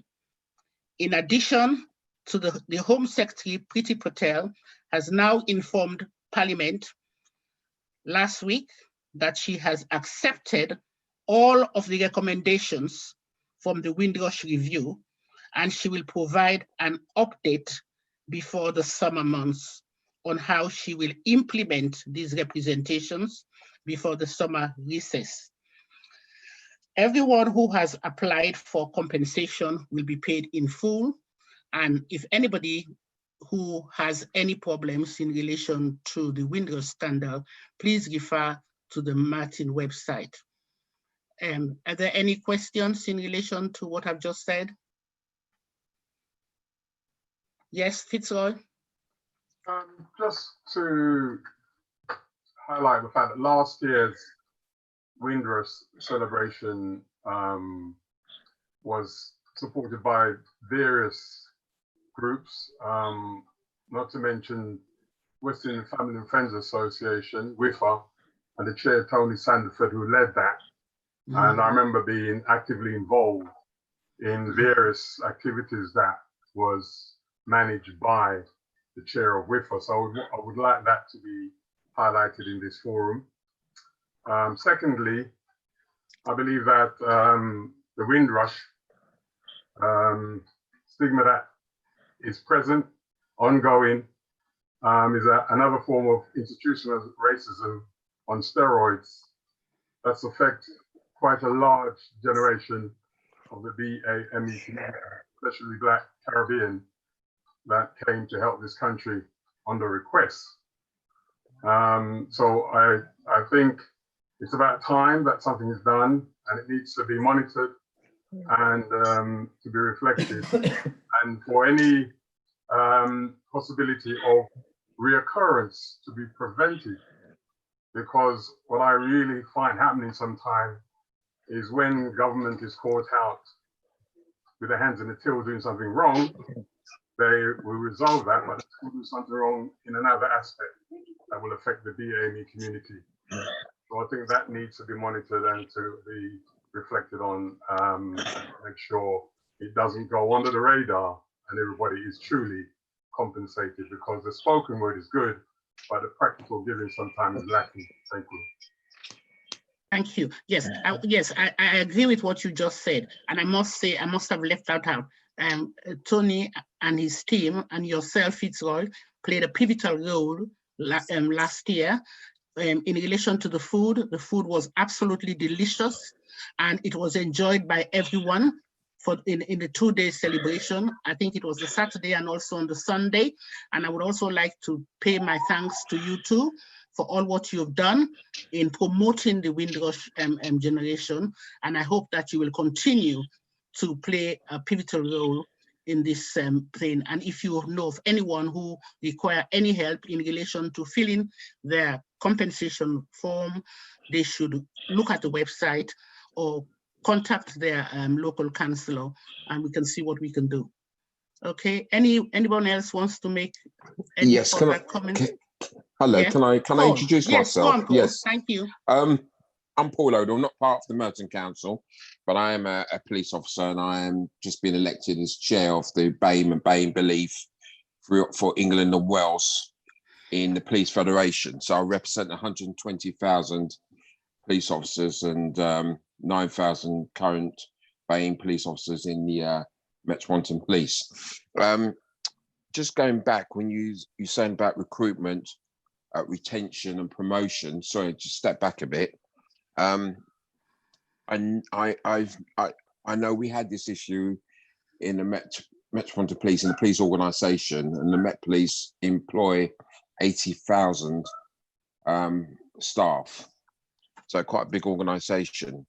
Now, regarding staff within BAME staff within the organisation, we looked at various things, models, development, internal development. We looked at conscious bias applications that may exist for BAME staff who apply for next step promotion. We refurbished, we looked at the internal workings of why we didn't have BAME officers applying for promotion, why they weren't selected from the pool of staff within the organisation. We looked at various different issues. Some of those issues can boil down to being their supervisors' attitude towards them, not being part of the team. In our organisation, BAME officers were singled out as not being part of the team because they didn't ordinarily go out drinking or socialising with the rest of the team. So they were isolated and treated in a less favourable manner and prevented from promotion or the idea of developing them to exceed and be senior management. So I heard what you as a group were talking about, but there is a lot of different tools that can be used within your organisation, within Merton Council, to have positive action, affirmative action style promotion within your organisation. And maybe later on sometime, not to take up too much of your time, that can be discussed in length, and the different working models that we've used and we've adapted in the police to assist you. Right, thank you very much. I don't know if Rachel or Liz want to make a comment on that. Rachel? Yeah, thank you. Just a comment. So, I welcome good suggestions from anywhere, actually, and very happy to see what the police has done that we might be in a position to adopt here in Merton. So I think the cultures are probably a little bit different, but that doesn't mean that there wouldn't be a good read across from some of the things that you've tried and found successful. So I'm very open to that. There's a bigger piece of work being done, and so I have a corporate responsibility around equalities, but my kind of everyday portfolio is children, schools and families, and there's a bigger piece of work being done currently across London with directors of children's services looking at Black and minority leadership for children's services as a kind of virtuous cycle. If our children can see leadership across children and family services, then they'll aspire to those roles. So it's not just about Merton, but it's about making change more broadly across other London boroughs as well. So absolutely open to taking good ideas from whatever source and we'll apply them in action.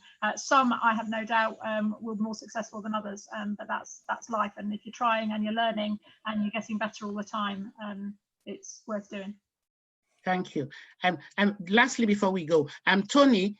Oh, Tony, did you want to say something? Yeah.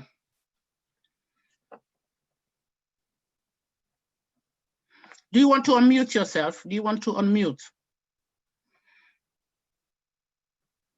Yeah, you still haven't unmuted. You got to unmute, press the button. Let me see if I can unmute you.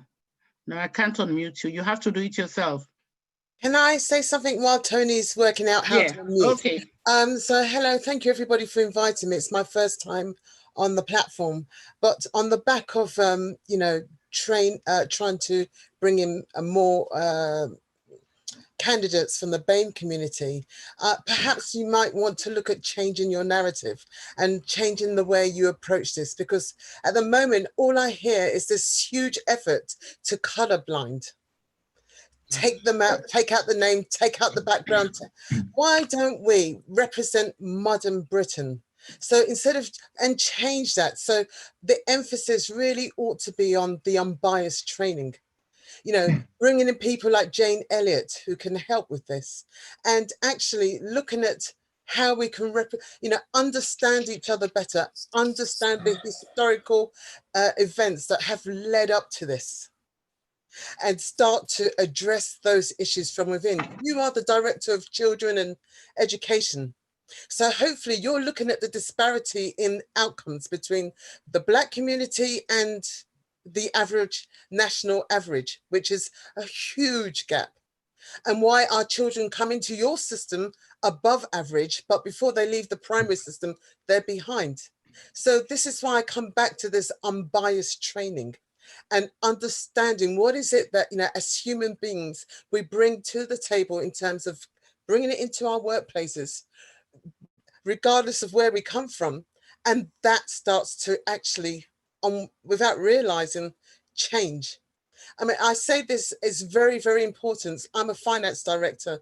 I go into the city and I've had this conversation with many organizations that I go into. I mean, senior directors and people from very, very privileged backgrounds.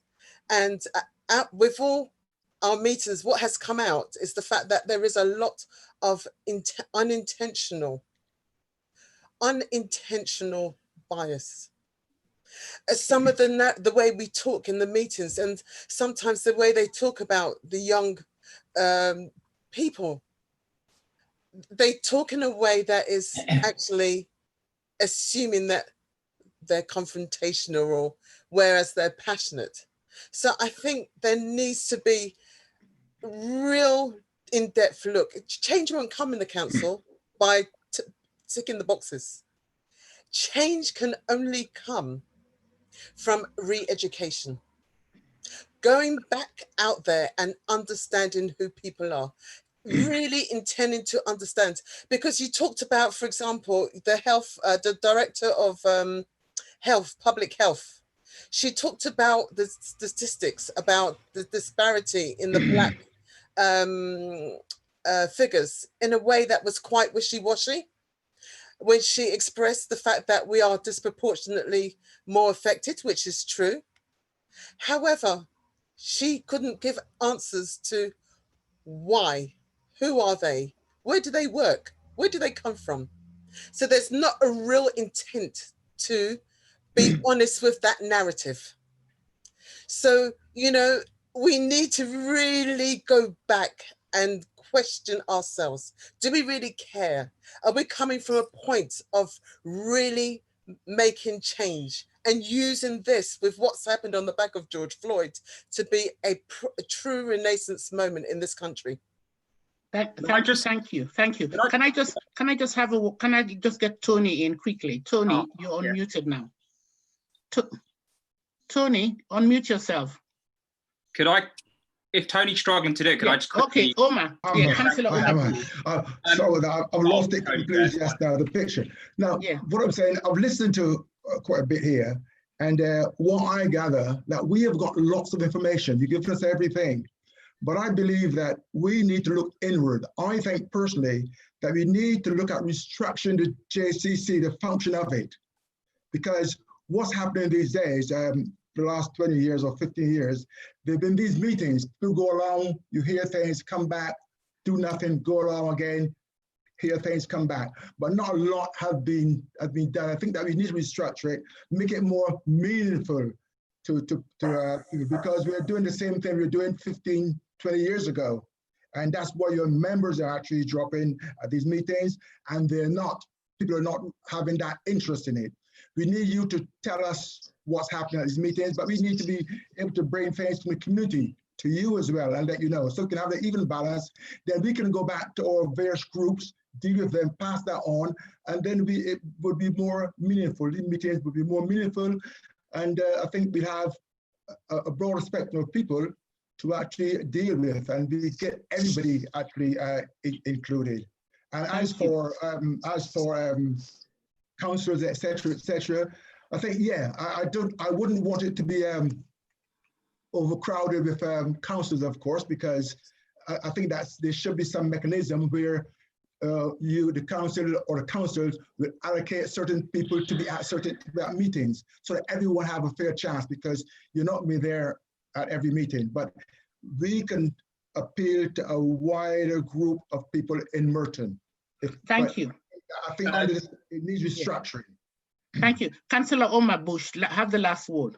Thank you. I'd like to thank everyone for their contribution this afternoon, and everyone for kind of speaking within the council as well and giving us all the updates and the information.